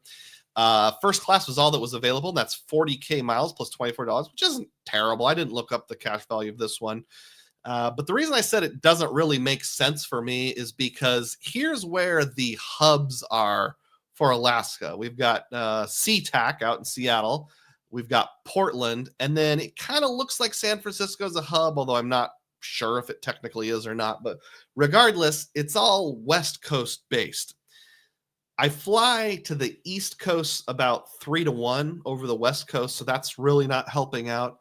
I do have in-laws that live in Phoenix, so that's something. But for the sake of domestic Alaska flights, even if I combine it with American, like if there was an American flight from Des Moines to Seattle, then it would make a whole lot more sense, because then I would just have a one layover connection to a lot of places, but I don't. This is the dreaded double layover on a domestic flight, which ain't no one got time for. If I was really flying to Fairbanks, I would probably just connect in Denver on United. I could fly from Des Moines to Denver, Denver directly to Fairbanks on United. So it really doesn't make sense for me to do this for the sake of Alaska metal. Now, if I was someone else like Allie, who lives in the Seattle area, then it would make a truckload of sense, but not for me. Where were we? Anthony speaking that New York Italian. Anthony Venture. Juan coming in strong. Anthony still not getting a membership. Kirby G says 5 more bang. Mert says thanks for the shout out. Watching on double speed playing catch out. Awesome. Andrew thinks my haircut is very good. Thank you. I appreciate that. My cash-only barber did a good job last Wednesday. Ian says 7 p.m. here. Time to get ready for dinner. Very nice to relax with you after a long day. Glad to hear it, Ian. Enjoy the Greek Isles, and let us know if you go see the Cretans on Crete. Juan Garcia is jumping on board the membership train. Oh, yeah. Juan was the one who gave those last 5 memberships. So thank you. Choo-choo. All aboard indeed. I appreciate the more the merrier. Ian says, poor Kirby seems to have his umbrella up. I will get a membership one day. New Again says, too bad no definitive info on the Barclays Hawaiian cards. Yeah, I don't really know what's going to happen to those other than someday. Actually, we don't know that for sure. We know the American cards are going to be sold from Barclays to Citi. We don't know with certainty that the Hawaiian Barclays cards are going to be sold to Bank of America. I think they probably will be, but couldn't say for sure. Mike Newland says you could book through Alaska for American flights. Tuck that away, Mike. We're going somewhere with this. Were you able to change your settings to accept that? Oh, that's that. Okay, that's that issue we've been discussing. Gold Homer says, I've thought about going to Alaska, and Delta seem to have better award pricing. If I'm going to see every state capital, I'm going to have to get up to Alaska and visit Juneau, which will be interesting because there's no roads in or out that I know of. It's either boats or planes. So I'll probably have to fly into either Fairbanks or Anchorage and then take a little puddle jumper over there. Juan Garcia asked New Again to get one of the remaining 4 memberships I gifted. Mm-hmm. All right, I'm going to stop reading the comments about trying to figure out how to accept memberships. Not there's anything wrong with it, but just because there's a lot, and I need to keep going here. Bill Wright says, the TWIC card is a referral ID that includes biometrics for transportation workers to access restricted areas, like ports and such. So if you are what's the word that I learned? Someone that works in a port unloading and loading ships on a cargo. Toreador, something like that. There's some official word. Let me know if you know what I'm thinking of. RemGB says, maybe it's time for DUGROZ to make some additional membership-only videos this month. Something spicy like MS. Maybe. I've only done a couple. They've been at the end of the year, but maybe. Maybe I need to have more than one membership level. I don't know. I haven't done that so far. Let me know if you think there's one. Longshoreman? No, it's some even more obscure word than that. I can't think of it. Stevedore. Steveador. It's an actual word. It sounds made up, but it means like someone who loads and unloads boats. Probably a synonym with longshoreman. Moving along. Who are the partners of Alaska? Well, they've got a few. They have 2 different categories. They have One World partners and Earn and Redeem partners. The One World partners are all the usual suspects: American, British, Cathay, Fiji, Finnair, Iberia, Japan, Malaysia, Qantas, Qatar, Royal Air Maroc, and Royal Jordanian. There was one that didn't fit down here. I think it was Sri Lanka Airlines or something. And then they also have Earn and Redeem partners, which are not part of One World, but they partner anyway. And in that group, we have Aer Lingus, Air Tahiti Nui, Condor, Hainan, Icelandair, Korean, Latam, Oman, Philippines, Porter, Singapore, Starlux. Of those, the ones that interest me would be Aer Lingus the most, Condor some, Icelandair some, if I want to follow in John's footsteps and go to the land of ice someday, although right now they don't have business. They only have economy. Starlux maybe, because I have seen a couple rando flights on Starlux that I don't remember where they flew into, but I got the impression it's sort of like a vacation-oriented airlines in Europe. So something to keep in mind is that I had the whole Condor debacle earlier, and what they told me, one representative, and this is as far as I know, with their Earn and Redeem partners, if something goes wrong and they have to cancel your flight, they can't rebook you on an American flight or on a British flight. It can only be that airline or Alaska themselves. For example, I was thinking, well, Condor canceled. Couldn't you rebook me onto Aer Lingus? And they said, no, sorry, it's just Condor. So these partners are a little stronger than these, but they do both exist for whatever that's worth. What about partners in combo? Like if I wanted to fly Condor from Frankfurt, Germany to New York City, and then fly from New York City to Des Moines on American, is that an option? Well, coming soon, ? Let's look at some examples. Oh, that was supposed to be later. I screwed up the PowerPoint. Ignore this line. Frequent Miler, hat tip to them, says, what to expect from the mileage plan in 2025. This article was written in like January, I think. In a long overdue change, you'll finally be able to book award tickets that involve multiple partners. Currently, awards with multiple partners are limited to American, British, and Finnair. So, nope, you can't combine it with any of these others yet. So I can't combine like Iberia with American. I can't combine Qatar with American. I can't combine Aer Lingus with American.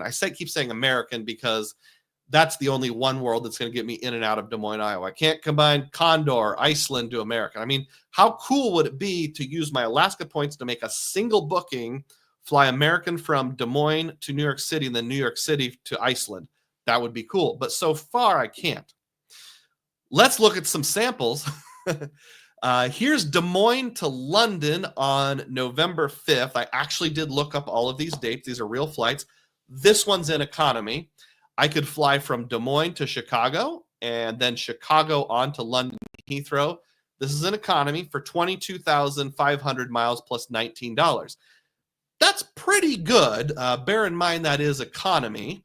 I'm probably not flying overseas in economy. I've kind of decided moving forward, anything that is more than about an hour and a half, I'm going to fly business first, premium economy, or comfort plus, something like that. So I wouldn't want to do this, but it is an option. Maybe I want to buy a trip for my kids when they turn 19 or something like that. Went out to Google Flights and found the cash price. It was $443. That comes out to 1.88 cents per point. I do want to acknowledge or just make sure you all know there is a partner booking fee of $12.50.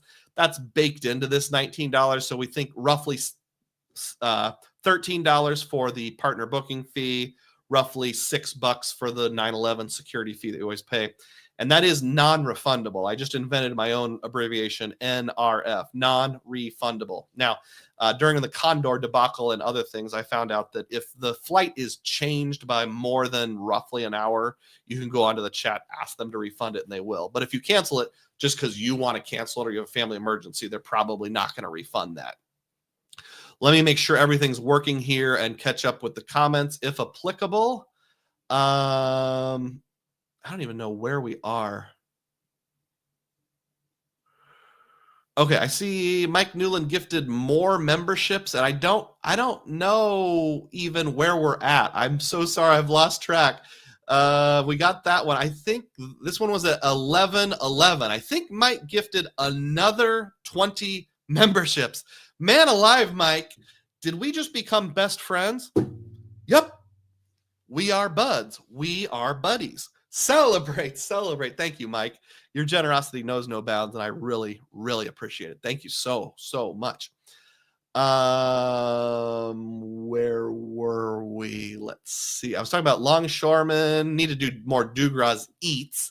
I could make those members only. Do you want to see those? Why don't I make a members only poll for what kind of content you want to see? I'm going to write this on my Amex offer. Member poll. I wrote it down. That's a good point, Gold Homer. Thank you. Gold Homer says, go buy some Visa cards at the Greyhound station with your Aeroplan card and then use that to speculate on gold at Costco. You can buy Visa gift cards at a Greyhound station? Interesting. I didn't know that.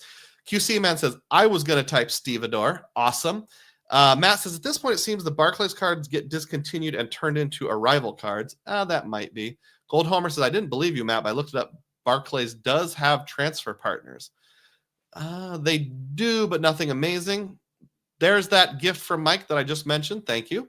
Juan Garcia says, as an aside, Japan Airlines is a transfer partner for Built and part of One World, so it can be used to book Alaska. Okay, that's good to know.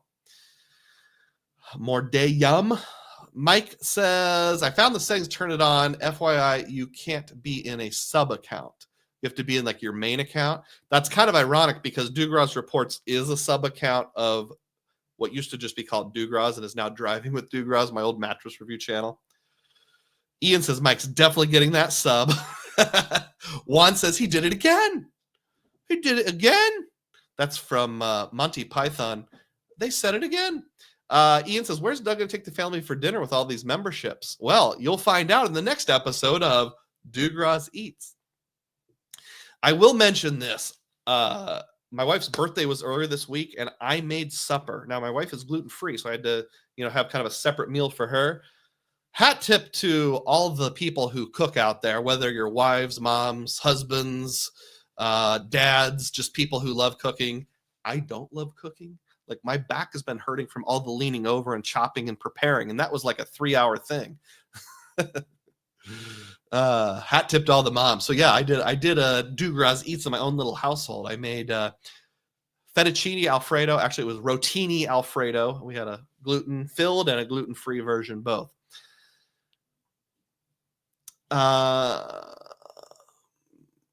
Matt says Mike cashed out quite the pot this morning. Absolutely. John says Mike's on fire. That's true.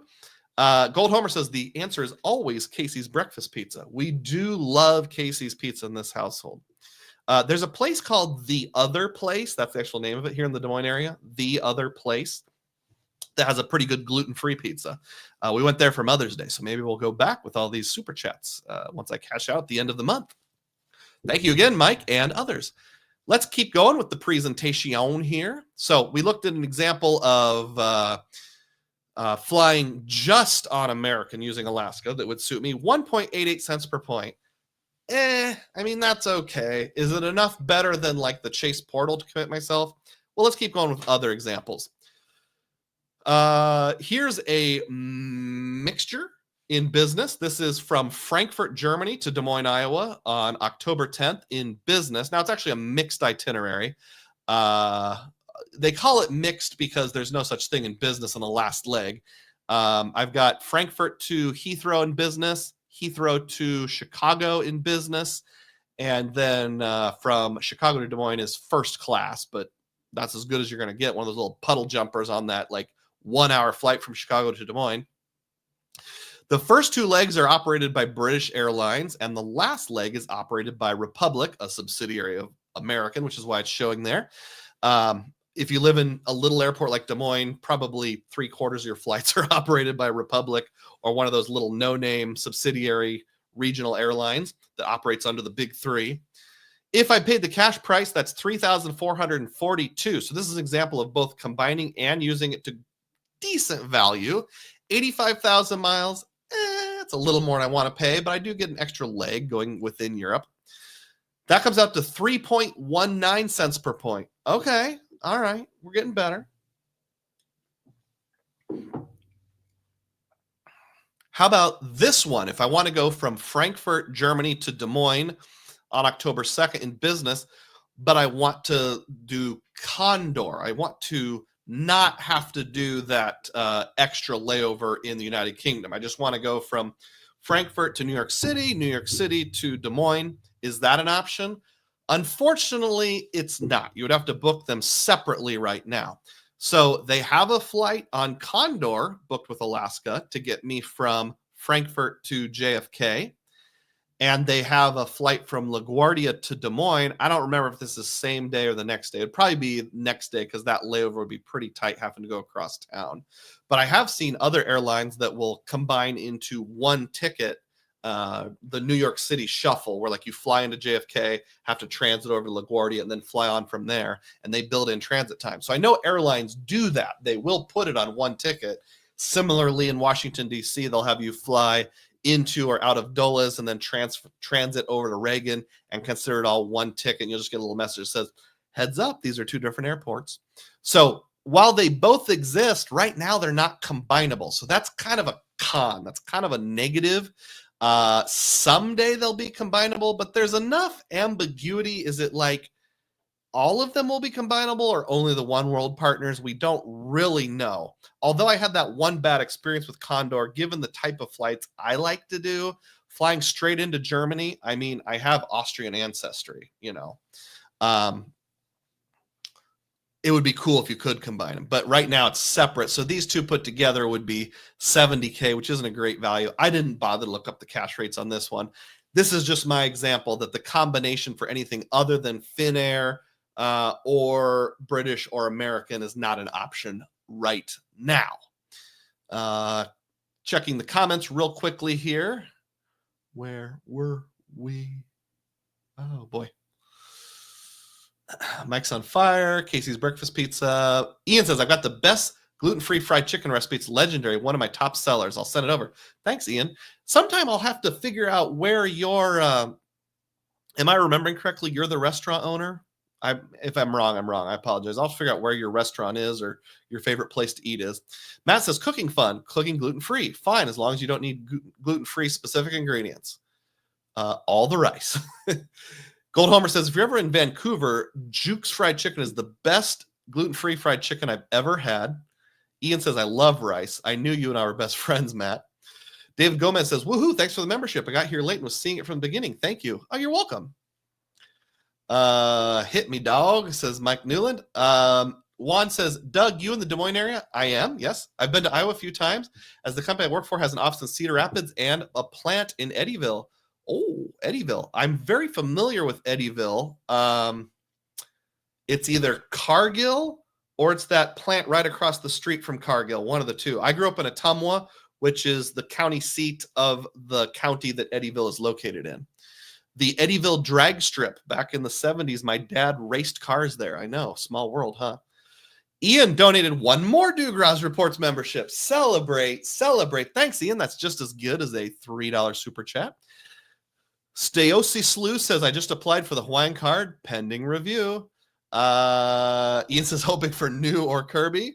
Ian raises the umbrella. Not sure what that's about. I don't understand cool cultural things, but that's okay.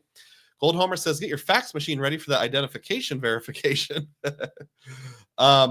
Mike Newland says, taking a trip is to enjoy it. I'm never worried about cents per point. I check it, but I'm never disappointed that I didn't get a great one. It's about family time. I agree with that. And maybe I should have emphasized this earlier.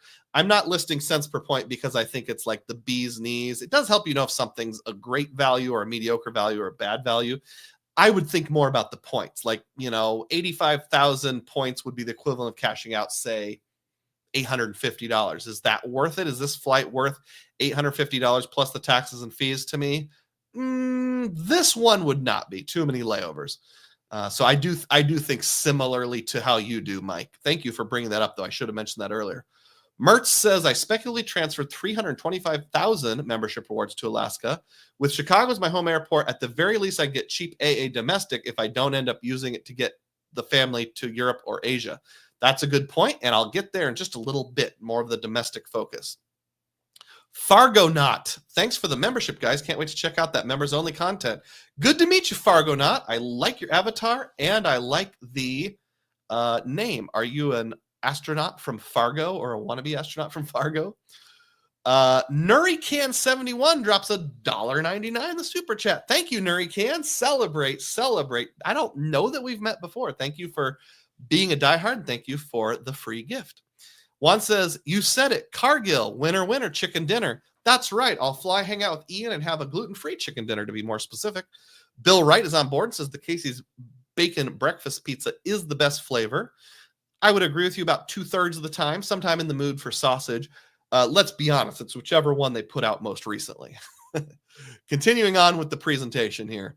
So that was an example of trying to combine partners that you can't combine. All right. So let's not worry about flying from Des Moines as much as I'd really, really like to. I need to accept my fate and just take repositioning flights. So let's do what I've done all along. I'm going to fly out of Minneapolis. I'm going to fly out of New York. I'm going to fly out of Washington, D.C. or Atlanta. And if I want to go to Europe or Asia or Africa or wherever, or the Middle East, I'm just going to have to book it from there and then schedule a separate repositioning flight. Let's now focus on that kind of situation. So here's an example I found. Oh, I'm only concentrating on cities that have a direct connection on American outside the United States. So these will be your American hubs. Philadelphia to Paris, Charles de Gaulle on March the 3rd. This is right around the corner. In business, we've got 55,000 miles plus $19. Now, there's only one ticket left, so this wouldn't work for my family, but maybe one of these days I'll do a European rip trip in the spring or fall. This would actually work out pretty good. 55,000 miles, that's not bad. Cash price, $2,938. So if we're wondering what kind of value it is, 5.3 cents per point. Hey, that's pretty good. We're moving in the right direction, and 55,000 is not bad at all. Compared to a lot of award prices you see, that's actually pretty reasonable. How about sticking with Philadelphia, but this time I'm going to Zurich, and this is July 16th in business. Again, 55,000 miles and $19 in cash. I really like the low fees. So you guys know that I am a person who focuses on making sure everything's free by using tricks like the Aeroplan trick, my altitude reserve, or just dipping into my cash reserves for my travel savings account. That's more important to me than cents per point. So these low fees are very appealing to me. That comes out to 8.9 cents per point. Now we're even more so moving in the right direction. And I really like the non-stopness here. Basically, I'll reposition to, let's say I did it as a rip trip or something like that. I would reposition to Philadelphia directly from Des Moines on a Friday night, check into the Sonesta right across the street or whatever, and then have a nice cushy morning because at 6:55 p.m. I get to fly overseas. This is actually the kind of flight that would be absolutely perfect for me and my family.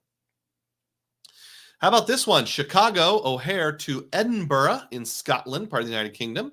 This is on July 7th in business. Now, if you look down here, this one doesn't say only 4 left or anything. So this one is unlimited seats. Okay, I'm sure it's not unlimited, but I think if it's if it's more than 6 available, it doesn't put the message down here. So there's at least 4. 45,000 miles in business, so that's pretty good, plus only $24.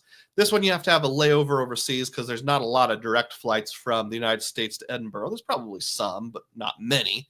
This would be on Aer Lingus, the Emerald airline, and I'll fly from Chicago to Dublin, have an hour and a half layover, and then Dublin to Edinburgh.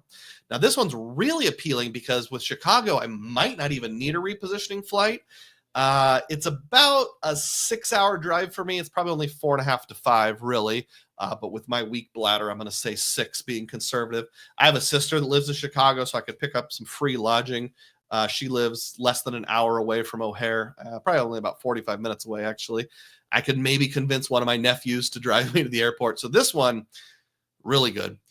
Cash per point, or cents per point wise, 11.4. Oh, now we're really moving in the right direction. So this appeals to me on multiple levels. I want to go to Scotland someday. We're not going to make it to Scotland on this European trip. Maybe just like Mrs. DUGROZ and I will go when the kids are ready for college in a couple years. 45,000 miles. Oh, wow. $24 in fee. Oh, yes, please. And then great cents per point. This is the perfect flight. I mean, perfect flight for my family. Taking a peek at some comments here before I keep going here. Where were we? I already talked about that. Sonesta. That's a name I haven't heard in a while, says Gold Homer. Now, there's a name I haven't heard in a long time. Bill Wright got the gifted membership. I wonder if that was that very most recently one where Ian gifted 1 membership. Thank you, Bill, for being on board. Bacon pizza is the best flavor. I think we already talked about that. Yes. Thank you for the gifted membership. Ian says, you know what they say about Sonesta? No siesta on Sonesta. Got to consider him. Yes. Juan Garcia, you're welcome. All right. Mike says, Dublin is always great with taxes and fees compared to the big airports in Europe. Absolutely. Have any of you ever flown on Aer Lingus? What were your impressions? I've heard mostly good, but like with anything, a few not so great. I've heard it's kind of basic, but nice in their business class. I mean, we're all spoiled if we're saying any business class is basic, aren't we? So let's put these thoughts together just a little more here. All right. Now, somebody earlier, I don't remember who it was, talked about using American as your repositioning airline. What about domestic? Including, but not limited to, as I often say, including, but not limited to, the aforementioned repositioning flights. Here's an example, and this is one that I'm actually taking, not on this date. This is not the date we're flying home, but it's the exact same flight, just on a different day. Washington, D.C., Reagan Airport to Des Moines on August 5th. This is first class. I don't know why they have nothing in main cabin, but they have 6 in first class. I suppose there's a lot of cheapskates out there who only want the main cabin. Direct from Washington, D.C. to Des Moines. 15,000 miles plus $19. I like that. Anytime I'm thinking about like domestic flights, I like to think of penny points. So If it was a penny point, I'd be buying this flight for $150 plus the 19, so say $169. I bet it's a lot more than that. And it is. It's $308. So that's 1.92 cents per point. It's pretty good. It's pretty good. It's not like way, way better than the portal, but it's pretty good. How about Des Moines to Charlottesville? I couldn't fit it, so I abbreviated it Charlesville. That's Charlottesville, Virginia. Not April like last month, but a year ago, April in 2024, I went there.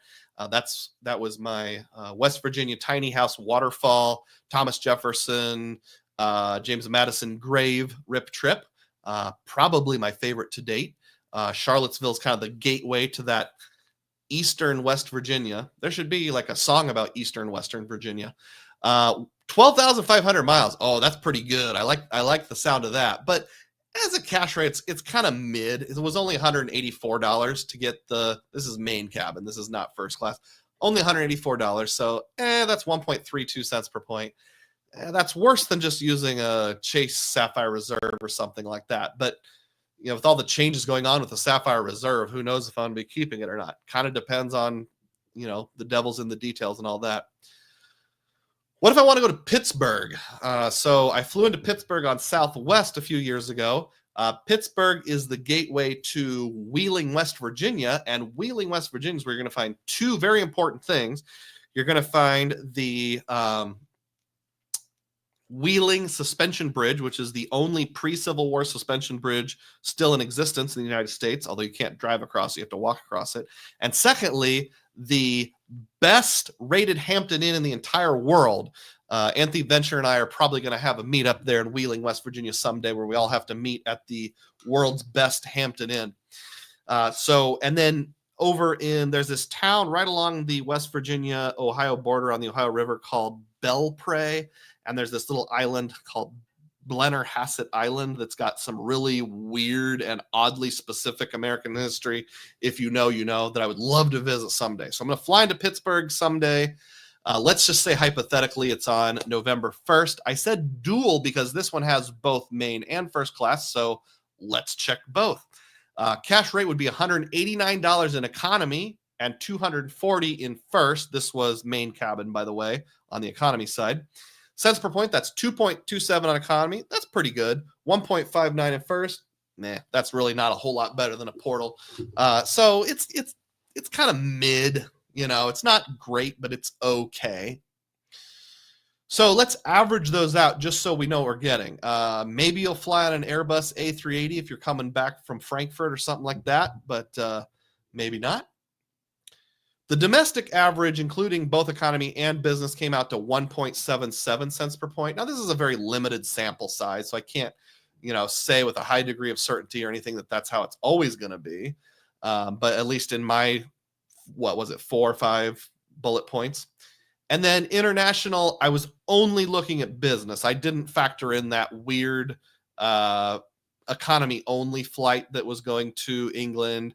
I didn't factor in the weird flight where British and American were mixed because I would never actually take that flight. But the 3 or 4 examples where I was flying home from Germany or flying to Edinburgh or whatever, that averaged out to 8.53 cents per point. So I think a conclusion I can draw here is that for domestic repositioning flights, in my case, now obviously, again, it depends on where you live. If you live in Seattle, if you live in Dallas, that's very different. You live in Miami, if you live in Philadelphia, it's going to be a lot better. But living in Des Moines, Iowa, it's not that much better than like the Chase portal or just going all in on Wells Fargo and using my Golden Ponies card until those ponies are completely exhausted. But for the international stuff, it's pretty good, not only because of the cents per point, but because it's the kind of flights I like. I want my whole family to be able to go, or at least the missus and I want to go from one city in Europe to one city in America, have one layover, overnight stay, and then straight to Des Moines. I don't want double layovers. I just want one. So for me, that's very suitable. As I said earlier, a couple weeks ago, I found out since my journey started, I love traveling, but I hate flying. And when I say I hate flying, the exception is international business class with a big swanky reverse herringbone seat. That I'm pretty good with, but everything else I don't like so much. Business class on a domestic or first class domestic, like on a little, 737 or something, will make it fine, okay. Anything else I don't really like. So it's time to go over some pros and cons. Let me check the comments before I get into the pros and cons here to make sure that I'm staying on top of things.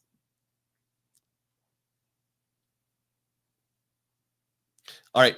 Mert says, also, Dublin's has U.S. Customs, so you can go through it quickly there and not have to mess around with it at JFK or Ord. I've heard of that. I'm not fully understanding what the advantage is. I mean, if I have to wait in line for 45 minutes at Dublin versus waiting in line for 45 minutes in America, what's the difference? Now, I suppose somebody might say something like, well, let's say you have a 6-hour layover. Wouldn't you rather just get it out of the way during your 6-hour layover? And that's a good point.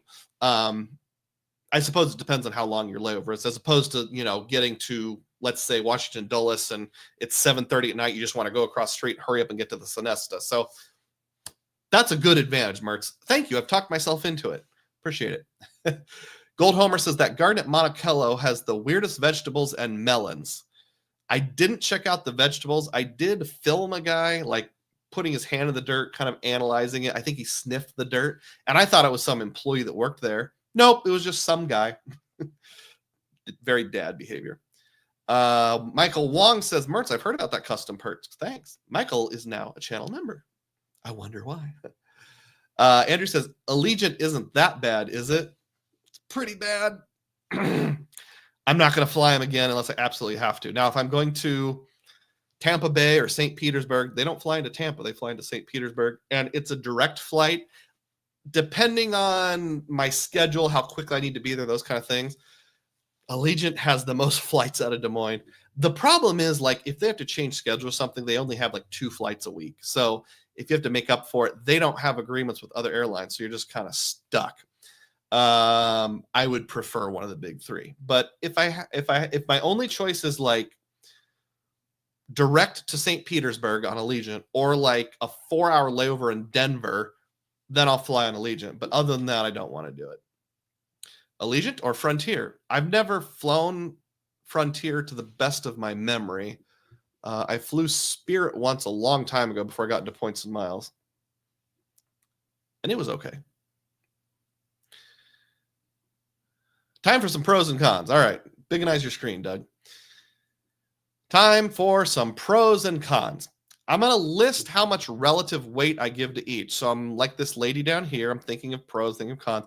I'm going to list a pro. I'm going to give a con on a scale of 1 to 10. For example, I'll put parentheses 5 next to each factor. Now, this is super subjective. So what I'm trying to do is take subjective things and make it objective. So I'm giving a relative weight to each thing. I say relative because I want to think of it as like the whole, how it compares to other things. So there might be one thing that is like, if it's a really bad con, but it only comes up once in a blue moon, I'll probably score it really low, like a 1 or 2, because it only comes up once in a blue moon. If it's something that only comes up half the time, but it's like super important to my family, then I'll score it really high, like a 7 to 10. So hopefully you'll see what I mean as I get going here. Let's just dive into it. So here's the pros. Great international business class possibilities. And I rank this as a 9. This is almost as high as it can possibly get. So we saw like the flight on Aer Lingus. I think Aer Lingus would be super appealing to me. I'm something of an Anglophile, so I want to get to Scotland. I want to get to Northern Ireland quite badly. I want to see the Republic of Ireland too, definitely. I want to get to all 4 of the countries that make up the United Kingdom. I will get Wales and England proper. Well, I've already gotten it. I'll get it again this summer. I'd like to get the Isle of Man sometime. I even want to go to the Channel Islands like Jersey and Guernsey. So anything that gets me kind of close to the United Kingdom is probably a great fit for me. I'd be happy to even take a ferry from Dublin over to the Isle of Man or something like that. So not only is it like low fees, it's also a good fit for my family. Aer Lingus appeals to me. I kind of added that as a whole separate point. I gave away the lead there a little bit accidentally. But yeah, I just gave you all the reasons why. So the Condor option, I know I got Condored, but the fact that there's a direct flight from Germany to lots of not lots, but at least a couple, New York and Los Angeles, that connect directly to Des Moines, that's appealing. Aer Lingus specifically. British, not so much, but it could be in very specific situations because British passes on those ridiculous fees. Speaking of British, I can combine British with AA. I only gave that a 2. Every now and then it would come in handy. Like, I've thought about even flying over the United Kingdom over a weekend, staying in a cottages.com cottage for like 3 days, and then flying home. So maybe one of these days I'll settle for economy. I want to keep it in my back pocket at least. So I'll give it a 2. It's worth something, but not a lot. Fixed saver prices, for example, 7.5K, 45K, 55K is very opportunistic for high demand flights. I give that a 7. Now, obviously, there's not going to be a lot of high demand flights available, but if you get lucky and find one, like flying, I don't know, say you want to go back to America the day before the 4th of July, as long as it exists, it's still going to be that fixed price based on their award chart. It's not going to all of a sudden jump up to 85K. Will that change? Time will tell, but at least as of right now, that's a huge advantage. Hopefully, you can combine all partners someday soon, so I can take that Condor flight into New York City and then New York City back to Des Moines. I can take that Aer Lingus flight from Dublin to O'Hare into Des Moines. So I can't rank it more than 5 because it's just a hopefully, but I'll go ahead and put it at a 5. More pros, we're continuing on with those. The partner booking fee is only $12.50. That's pretty good, which means if you cancel, you're only out $12.50. I rank that at a 4. That means something. It's not the best, but like Virgin Atlantic, I think is $70 or $100. So that's pretty good, all things considered, even on business class. And then limited time / keeping your options open. So if I don't do this transfer from American Express over to Alaska before June 30th, I won't get to. So I'm going to put a little bit of weight on just the fact that it's sort of like you might regret it if you don't do it. And I want the option to keep my options open. I don't remember if that's the last pro or there's more. Oh, there is one more. I find Alaska pretty easy to use, book, and see online. You can find availability easily. You can book an availability easily. Unless you're getting a human involved, that's a little trickier. But almost everything's available to book online. You don't have to call. It's not a hugely big deal, but it's worth at least 2 points. All right, let's move on to the cons because there are some. This is the con of moving my very valuable points from Amex over to Alaska. And the first one is you can't combine all partners yet, and we don't really know how that will work. So we had the image where it was the One World partners and their redeem partners. Aer Lingus and Condor, the two that I was talking about the most, are both not One World partners. So what if they never expand it to their earn and redeem partners? What if they only keep it on their One World partners? That's going to cause kind of a hardship. So because I don't know how that'll work, I gave it a 7. Now, interestingly, this was both a pro and a con. So I said the hopefully being able to combine all partners someday was 5 in the pro column, whereas this one was a 7 in the negative column. So it's sort of like a net -2 kind of thing. I like the idea, but the fact that we can't bank on it is definitely a con. Potential future devaluations. Now, Ian pointed this out earlier in the conversation.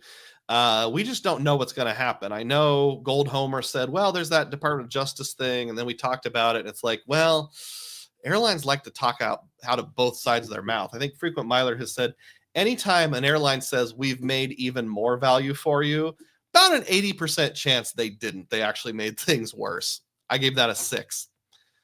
I'm not going to be traveling internationally for a bit after we get past the summer, which is already booked and paid for. So should I be putting all this chips in weight on something that I may not use for a couple years? So my kids are going into their junior year of high school. So between junior and senior year, we're probably not leaving the country because they're going to do college visits and that kind of stuff. They both have part-time jobs now, so they'll probably be working a lot to save up for college this summer. And then the summer between high school and college, I mean, I don't know that they're going to go to college. I don't know if they're going to go right into college. They've talked about doing a gap year, but we'll see. It's just so hard to predict. I doubt we'll be taking another family vacation the next 2 summers. So what is this? This is 2025. So not in 26, not in 27. We're probably talking 28 or something like that. So the fact that I'm not traveling internationally for a bit, I've got to subtract out 3 points for saying like, wow, look at these cool international redemptions. And then we may not even be able to travel internationally. Another con is domestic isn't much better than a 1.5 portal or a trick. And by trick, I mean real-time rewards with my US Bank Altitude Reserve. I mean my pay yourself back with the Aeroplan thing, even like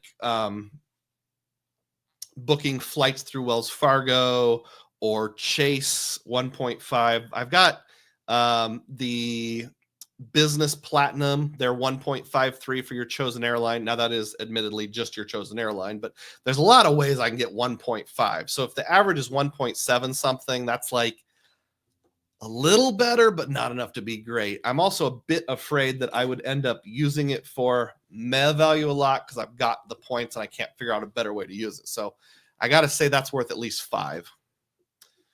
There is that dumb 99-cent excise fee, which isn't a huge deal, but I'm going to add 1 point to the cons because of that. Because, come on, Amex, you shouldn't be charging that.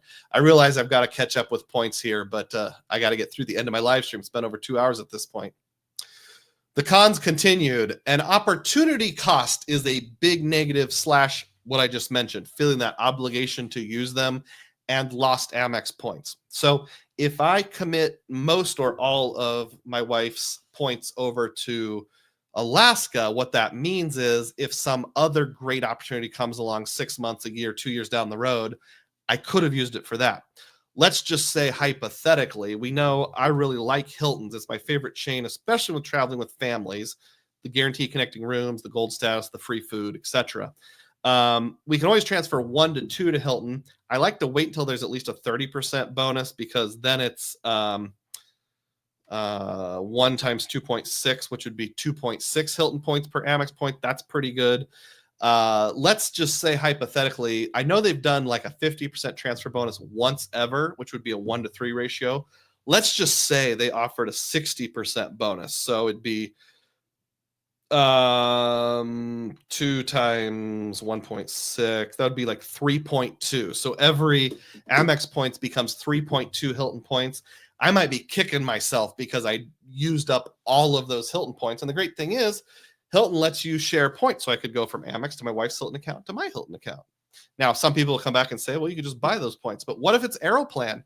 That flight booked Lufthansa using Aeroplan to get back from Germany, which was perfect for us. That was only available in like a 2-day, very narrow window. And I quickly transferred some points over. I think they were from Capital One. But let's say I only had them with Amex. I need to do it quickly. I got more than 8 cents per point or whatever it was on that. So maybe I'll be kicking myself for using those up. There's the opportunity cost for sure with all of that. And then customer service with Alaska has been meh. And I put in brackets, they didn't fight for me. So the very first person I ever talked to at Alaska was great. Her name was Allie, and she was like the only person who knows how to book those earn and redeem like Condor things. If there's a problem after like 5 o'clock in the evening, she was great. But the other 2 or 3 people I spoke to, there was a lady that sounded older, like a lifetime smoker, who was like, I'm gonna have to transfer you. She wasn't very good. And then somebody else I spoke to was like, nope. When I said like, could I switch to this flight instead? I had to like pull teeth to get them to offer me points when they accidentally canceled my booking going through Ireland. It ended up working out, but that's not a huge deal. But their customer service, if you do need help, is not great. I'm not saying it's the worst. City is definitely worse, but it's not great. So I'm going to give that 2 points in the cons column. And then lastly, once it's over there, once we get to July 1st, I can't transfer from my banks to top up points. I don't have a Bilt card. I don't really have a good use case for a Bilt card.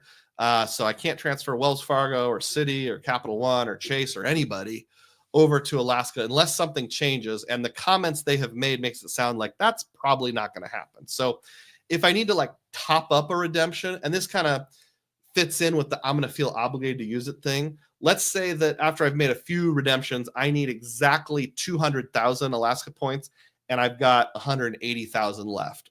What am I going to do? I'm not going to be able to use that awesome redemption. I'm going to have to settle for 3 or 4 repositioning flights instead. So that is what I rank the cons as. So let's do an overall comparison here. But before I do, I'll quickly catch up on comments.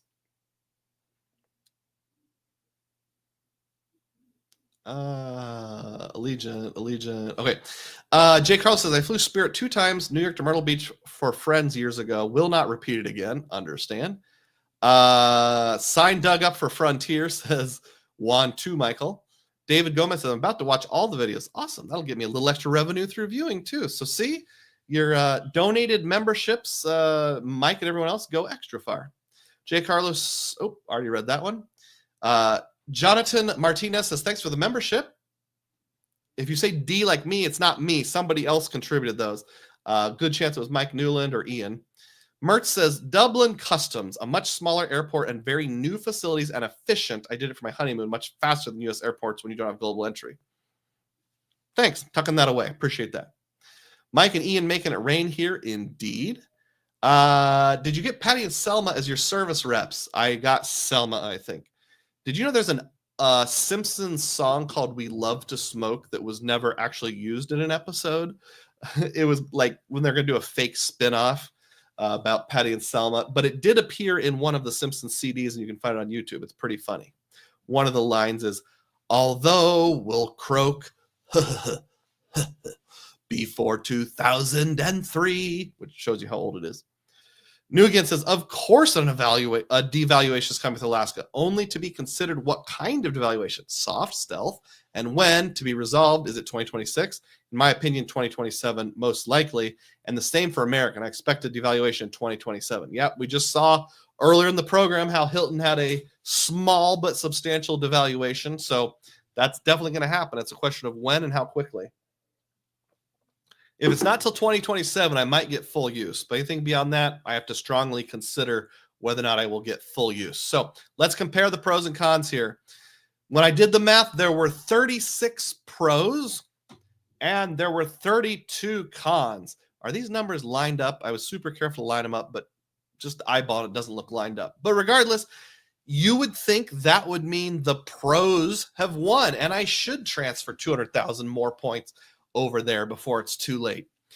I don't have a decision. So if you were hoping to get to the end of this video and be like, here's what I've decided, I've already moved them all, I don't have that. I'm actually taking all your comments in stride. So those of you watching live, let me know what you think I should do. Those of you watching after the fact, in addition to your favorite barnyard animal, let me know what I should do. I feel like I'm Kenny Rogers in The Gambler. You've got to know when to hold 'em, know when to fold 'em. I don't know if I should hold my cards and go for the transfer or just fold them and step away with the 300,000 I have right now. And I feel like whatever decision I make, it's probably going to end up being the wrong decision. And not only do I feel like Kenny Rogers, even more specifically, I feel like I'm going to use 3 different analogies here. I feel like it's the red pill, blue pill situation. Although in this video, it looks more like a green pill. Do I want to take the red pill and really lean in, get those 500,000 points, or do I want to just settle for what I have, take the safe path, the path of no resistance, and just roll with the 300,000 points that are already over there?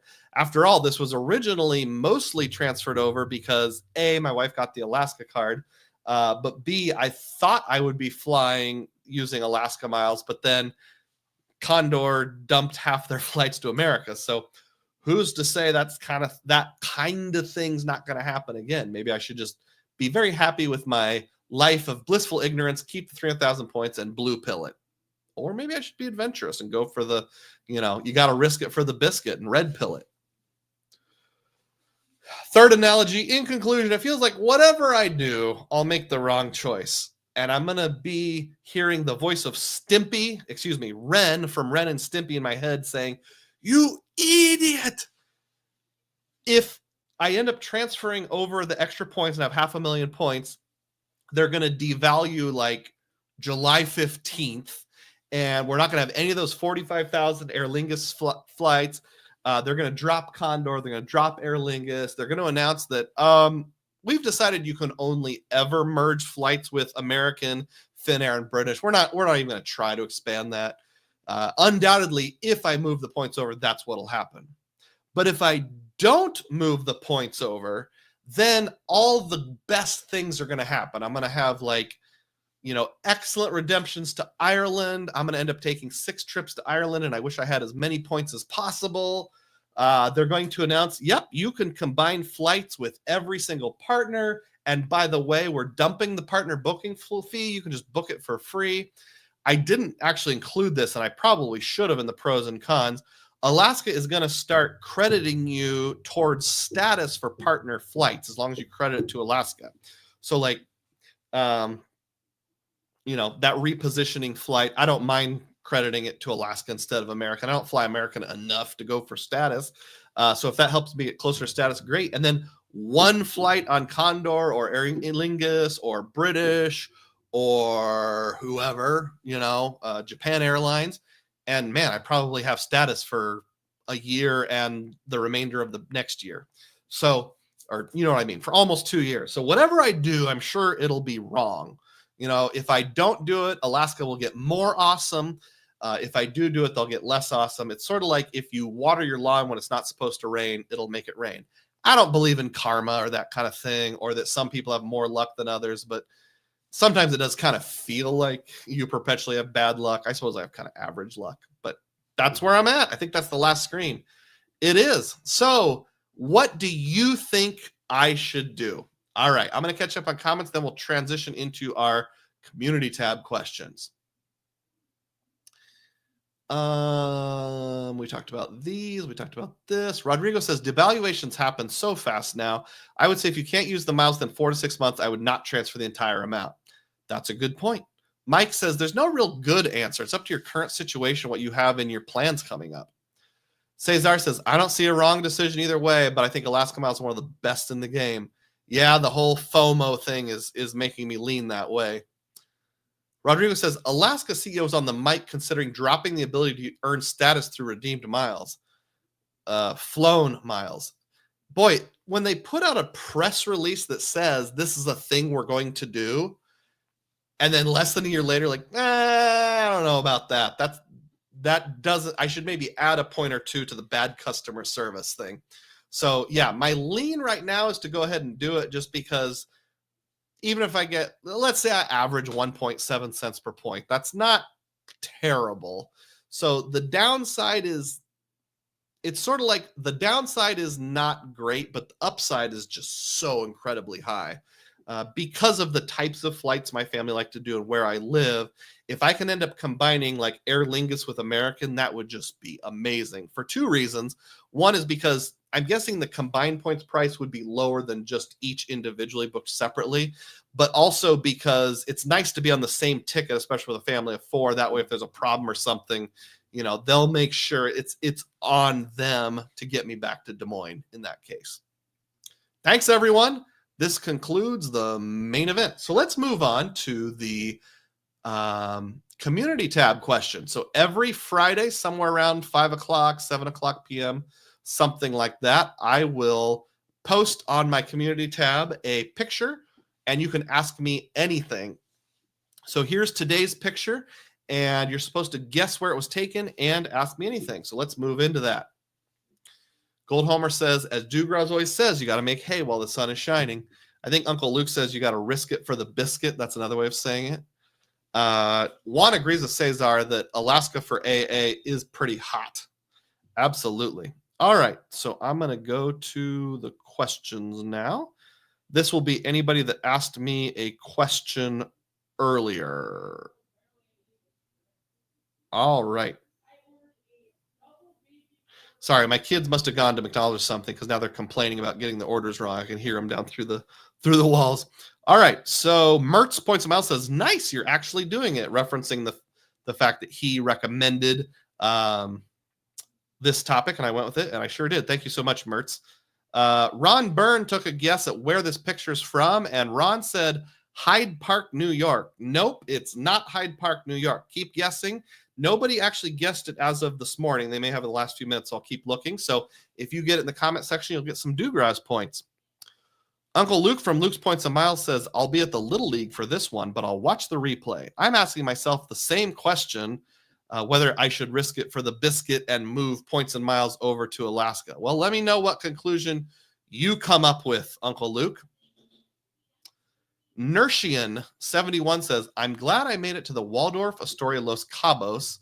It's at 120, or while it was still at 120. It's now at 190, a jump from that it went up from 140 not too long ago. Awesome. I'm glad you got in before that went up as well. It's sort of like there was something I got into. Oh, yeah. When we went to England the first time, I stayed in Wales at a place called the Lundy Lodge. Now you can only book a cottages.com rental if the cash price would be $300 per bedroom per night. I got in before they had that limitation, so it was more than that. I don't remember how much, but it was more.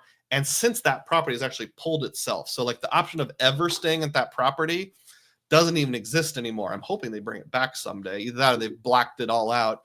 But yeah, there are times where you see an opportunity, you just got to go for it because you don't know if it'll be available in the future. Gold Homer asks, is that the Hermitage? It is not. The Hermitage is Andrew Jackson's home in Tennessee. I've never actually been there. That is not the Hermitage. It is not in Tennessee, and I'll give a clue. It's nowhere close to Tennessee. Next question on here. Ron asked me a follow-up question. Ron Byrne, also a channel member, what things do you have left to do before finalizing before your European vacation? Thanks, Ron. There's nothing that I have to do. There's several things I should do. I've got all the basics in place. I've got our repositioning flight to and from. Oh, actually, I don't have lodging in Washington, D.C. That's Sonesta I might stay at. I haven't heard anybody comment on Sonesta extended stays yet, if you actually like them. So if you're watching this after the fact, drop a comment on Sonestas down below. So I have to book the Sonesta or whatever I go with in the Dulles Airport region, Alexandria, Virginia, etc. I need to decide on my travel wallet, what credit cards I'll be traveling with. I do have a rental car booked in the United Kingdom, but I want to book a backup rental car. And then everything else is just plans for what to do. I've got all the hotels. I've got all the flights. I just need to decide on are we going to take the train from Manchester to York and see the walled city and the old castle there and that kind of stuff? What castles are we going to see? What tours are we going to do? So just the activities. Last time I didn't plan hardly any of that in advance, and it ended up not really being a problem. Just when I had downtime on vacation, I looked up what we're going to do the next day. The only thing that we missed out on was Westminster Cathedral. By the time I went to buy tickets, they're already sold out. But we ended up doing something else that was really fun. The Old Naval Academy was probably just as good. So those are the things I have to do. And also, I probably need to buy some shorts because I'm outgrowing my cargo shorts, unfortunately. Scott S1727 asked this question. You mentioned that Capital One let you downgrade your Venture X to a Venture One. Is that Venture One a Visa or a MasterCard? I think all new signups are MasterCard. I've heard they won't let you change between products that have different issuers anymore. Thanks, Scott. Yeah, I've heard that too, and I think that's probably true. So both of my Capital One cards are Visas. My original card, which has been in many different forms, is a Visa, which is now a Venture One. And then also what started as my Venture X was a Visa, downgraded to a Venture One is also a Visa. I think the Venture One and Venture Card, if you sign up for it nowadays, is a MasterCard. Please correct me if I'm wrong. So apparently that's an exception to the rule, but they won't let me jump over to a Saver because it's a MasterCard. So I think that's kind of a rule, except in the Venture lineup, but I don't know for sure. So if anybody has any light you can shed on that, that would be great. Juan Garcia says, Luke on his live had a different take on the notion of getting the credit card that fits your lifestyle. His take is get the credit card on the lifestyle you aspire for. Thoughts? I can see it both ways. I think it's always a little awkward to talk about income and station in life on these kind of channels, but let's face it, we can't get around it. Luke has a pretty good job. He owns 2 or 3 or 4 rental properties, and he probably has more disposable income than I do, because he doesn't mind just paying cash for things, and he doesn't have like a separate travel savings account.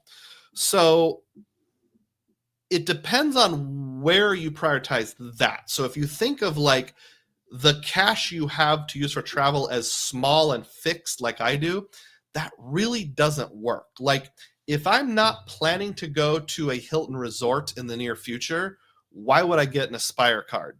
You could say, well, you should plan on it because it's just so good. But then I have to have like, well, how am I going to come up with the nights that are not covered by the $200 credit or the free night certificate? I actually have done a video that I recorded in my car, a frugal point that I haven't released yet. It'll go to members first, so a lot of you will get to see it before everybody else. So I think there's a middle ground there. I wouldn't say I should be signing up for an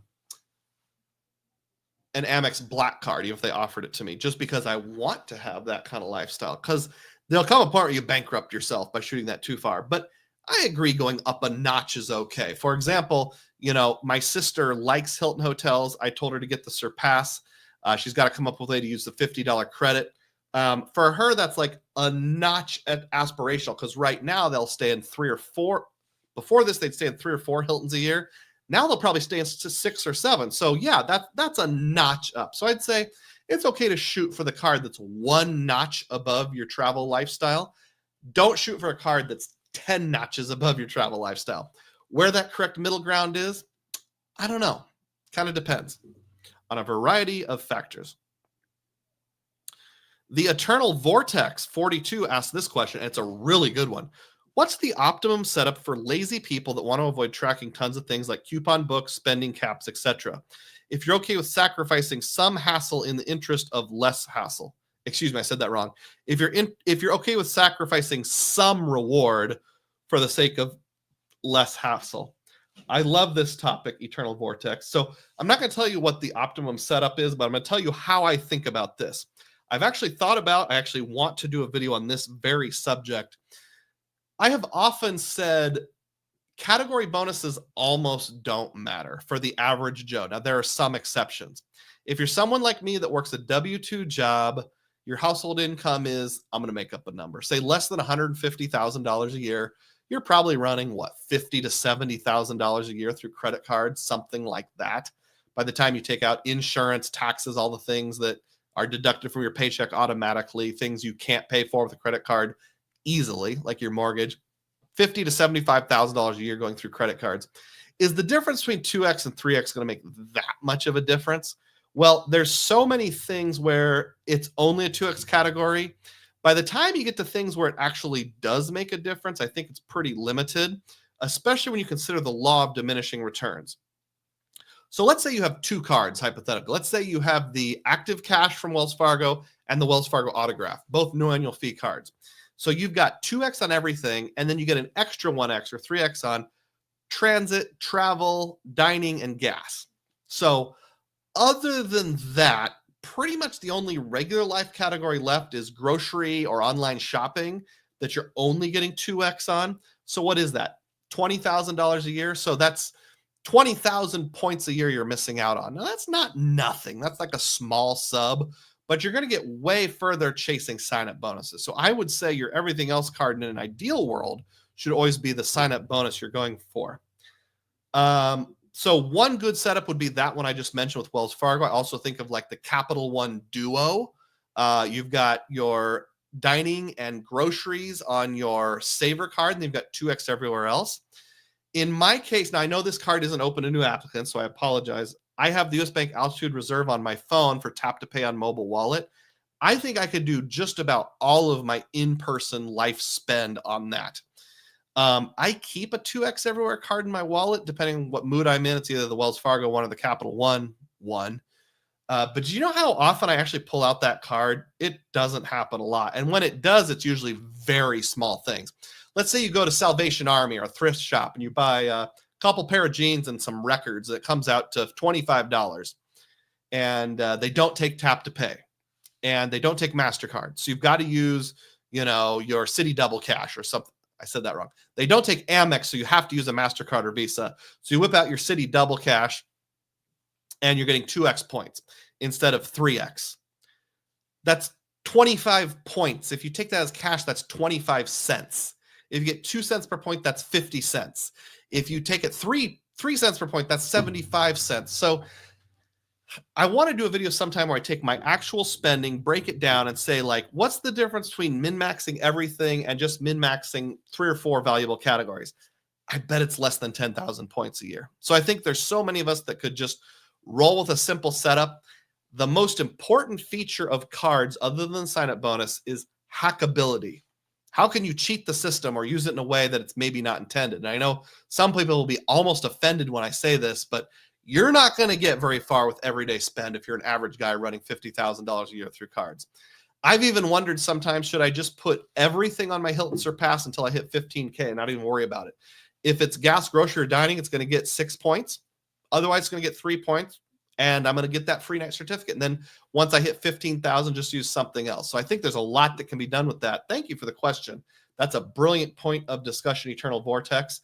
So if you're not optimizing every little $3 purchase, don't worry about it. Gold Homer says, the lesson I learned from DUGROZ is always check your spending and run the numbers. Use points to preserve your cash. If you get creative, you can fund your retirement and travel. Keep them separate. Absolutely. So I was a late starter, a late bloomer, but I am now putting 10% of my income into my 401k. I wish I'd started years ago, but I don't have to feel any sense of guilt of like I'm dipping into my family budget because I make sure those two are very separate. Flying Ryan says, hi from TYS, coming home from my awesome cabin stay I paid for with my Aeroplan card. Great. Did you, boom, pay yourself back? And you'll have to tell me what TYS is. I don't know off the top of my head, Ryan.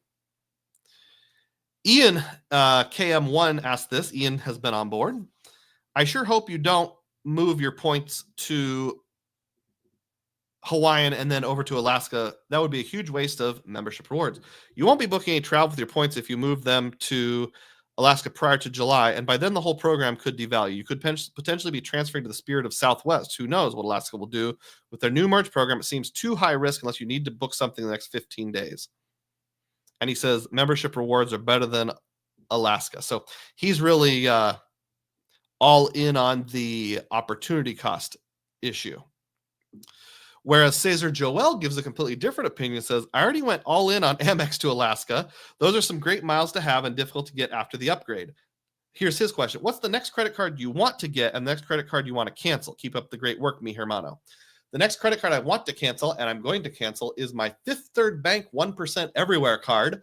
That was a card I got only for the sign. Actually, there wasn't a sign-up bonus. I got it just for 0% interest. I had 0% interest for 18 months. I needed to use that. I have now shuffled some things around and paid that card off. So there's no reason whatsoever to keep it. There's no reason to ever settle for 1% cash back other than 0% or something like that. So that one's going to get canceled. The next card I want to get is, planning to get is a Marriott personal card, probably whatever the $99 one is this summer. So I can start my path to the Ritz-Carlton next summer. Who knows what's going to happen to that, but I'm going to head down that path until I'm convinced otherwise. And at least I'll get some Marriott points for a sign-up bonus. I really want to get the Saver card from Capital One. I'll be interested to see if the Saver X, or whatever we're going to call it, comes out. If it does, maybe that would be a way for me to get the Saver plus a nice juicy sign-up bonus. So those are on my short radar. Flying Turtles number 8 asked this question. If you could not have the Wyndham business credit card, would you have the no annual fee version, the $75 a year version, or neither? Where does Wyndham rank for you as a transfer partner? I feel like stacking the rewards plus a rebate plus the 10% off booking from a Wyndham card plus a potential transfer bonus would be very valuable. But then again, I've never stayed at a Wyndham property. I understand. Let me just Google that here. Wyndham credit cards. And we can look at it together here. Share this tab. Okay, are you seeing it? Let me bigginize here. There we are. Okay, so Wyndham. Oh, I think it shows them separately. I wish it wouldn't do that. So this is the generic no annual fee card, 15,000 bonus points. Nope, this is a promotion. This is not the cards at all. Let's try that again. We failed hard there.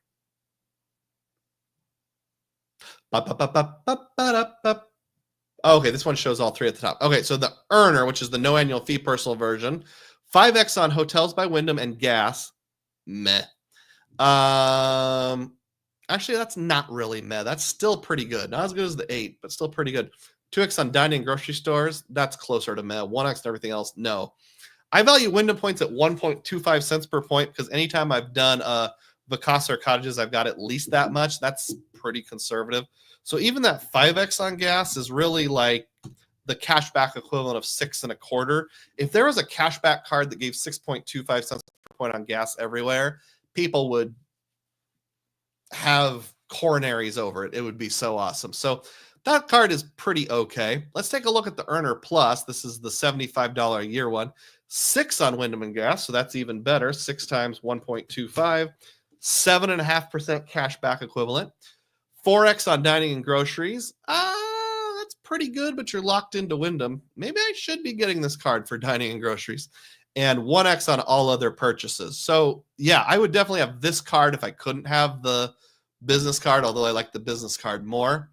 90,000 point sign up bonus. Yeah. Let's see. 4, already talked about that. The only thing is sometimes you can buy Wyndham points for about 0.81 cents per point. So let's see, if I used kind of a typical 3% cash back divided by 0.81, that's like 3.7. Okay, this card's still a little bit better than that. And then you also get platinum status. I don't know if that does anything. Don't you get some free points every year? Yeah, you get 7,500 points every year for free, which is going to be worth about $93. So that more than pays for itself. So yeah, I would definitely have this card, the $75 annual fee personal card, if I couldn't have the Wyndham Earner business card. Absolutely. Thank you for the question. Now let me answer the rest of the question. I feel like Wyndham is a good partner because you can stack the rewards plus the rebate. I'm not sure what you mean by rewards plus rebate. Maybe you mean like if you go to a gas station that has like a fuel saver program or something like that, which is absolutely true. Both Casey's and Hy-Vee have that, and I use them a lot. The 10% off booking Wyndham, yes, that's very valuable. And the potential transfer bonus. There haven't been a lot of transfer bonuses recently. I know at some point in history since I got into the game, Capital One did a 20% transfer bonus to Wyndham, but I don't know if I've seen any others. I think Citi did once or twice. Using either Citi or Capital One to top them off is pretty good. I'm surprised Wells Fargo hasn't picked up Wyndham yet. I think that's the last question, but let me look just in case. Yeah, that was the last question. Okay. Rodrigo says, have you ever compared your spending savings before credit cards to now where chasing subs? Danger in overspending to hit subs.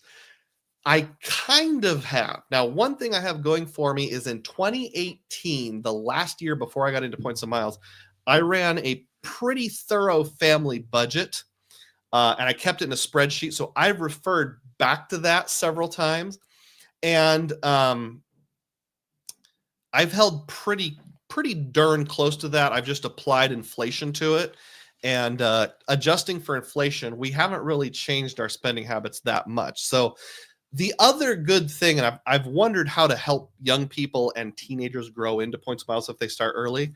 I was 40 when I got into points and miles. So I lived the first, depending on how you look at it, 22 years of my life as an adult without points and miles. So I knew how much stuff cost even when we used cash and debit cards, or we used a credit card just for protections, not knowing. It almost pains me to think like for 13 years, I used my Wells Fargo Golden Ponies card on everything and earned 1 cent per point, and then used those points to buy a vacuum cleaner. So I don't personally think there's a danger in overspending. I very rarely share my points and miles adventures on my personal Facebook page, but I did one time, maybe 3 years ago, and someone that I was an acquaintance with, not like a good friend, but a Facebook friend, chimed in and said, I wouldn't do that because statistics have shown people who use credit cards on average spend 7% more than people who don't. we follow Dave Ramsey and we use our debit card for everything. And I just said something kind like, well, different strokes for different folks. You know, if you're interested in getting tons of free travel, let me know. But what I wanted to say was, well, just because you don't have enough willpower to keep your spending the same regardless of payment method doesn't mean that I don't. The only category where I feel like adjusted for inflation, we've increased our lifestyle is in dining. I do eat out now more than I did 5 years ago. I wouldn't attribute that to points and miles, though. I would attribute that to just wanting to spend more time with my kids and a little bit of laziness on my part. I don't think that has anything to do with points and miles. I have actually found using the PayPal debit card has helped me in that regard because I just move $500 in at the beginning of every month, and then that's how much I have to spend on dining. So PayPal debit card has been a good fit for me for a couple different reasons. One is it gets 5% cash back on dining.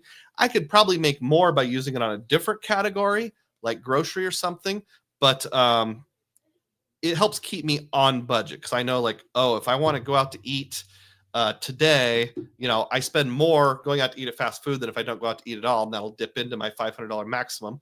If I go to a fancy sit-down restaurant or I don't go to fancy ones. If I go to a mid-tier sit-down restaurant like a Mexican place, instead of Taco Bell, that'll be like an extra $10. It'll cost me a little more. So I actually think about it. And then I've set a rule for myself that at the end of every month, whatever I don't use, I get to put into my like long-term emergency fund, which is not really retirement, but it's kind of a rainy day fund for if the dishwasher breaks or something. And like last month, I had $163 left over, partially because I took a rip trip. And when I'm traveling, I count that towards my travel budget, not my personal budget. So that saved a little bit of money. But hey, that's $163 more for the next dishwasher or car repair or whatever. So thank you for those comments. Let me know if you have any tips or suggestions on that. Fly and Ryan said he came home from TYS and said that's Tyson McGee Airport in Tennessee. Is that on the eastern side of the state, like close to Johnson City, Tennessee? I've actually wanted to fly there a few times. There's some little airport. Maybe that's called the Tri-City Airport that looks really scenic and cool. Mertz says, for me, I don't mind running a complicated setup. I actually enjoy the management of multiple cards and players. If I can do 3x instead of 2x or 2x instead of 1.5, I'll do it 100 out of 100 times. Yeah, I felt that way for a while. Lately, I've been kind of like, kind of agnostic on those extra 25,000 points a year. But yeah, certainly if you enjoy it, by all means. I enjoy things more like strategizing exactly when to do the sign-up bonus. I enjoy things like strategizing weird redemptions, like, you know, I'll use my Aeroplan card to pay for a meal in a hotel, that kind of thing. I enjoy weird hacks, like I enjoyed buying Hilton gift cards. Like I said, to me, the number one feature on a credit card is hackability. How can I use the feature for more than I should be able to use it for? But also things like the Blue Cash Preferred or Blue Cash Everyday from Amex gets $7 a month towards Hulu or Disney Plus or whatever. We had Hulu before I even got into points and miles. So I know that's straight up saving my family $79 a year or whatever the math is. 12 times 7. $84 a year. So that's another good one. The difference between 2x and 3x on my streaming services is not going to save me $84 a year. So that's another example. But if you like it and it saves you $50 a year, then yeah, man, by all means, go for it. I've had a few situations in life where I'm panicking because I didn't bring the right credit card and it's like a $7 purchase. And I'm like, stop it, Doug. Stop it. So I will admit that I am hypocritical. Cesar says, thanks for answering my question. Enrico says, Wells Fargo hasn't done jack squat in like a year. You're channeling your inner Matt Clausen there.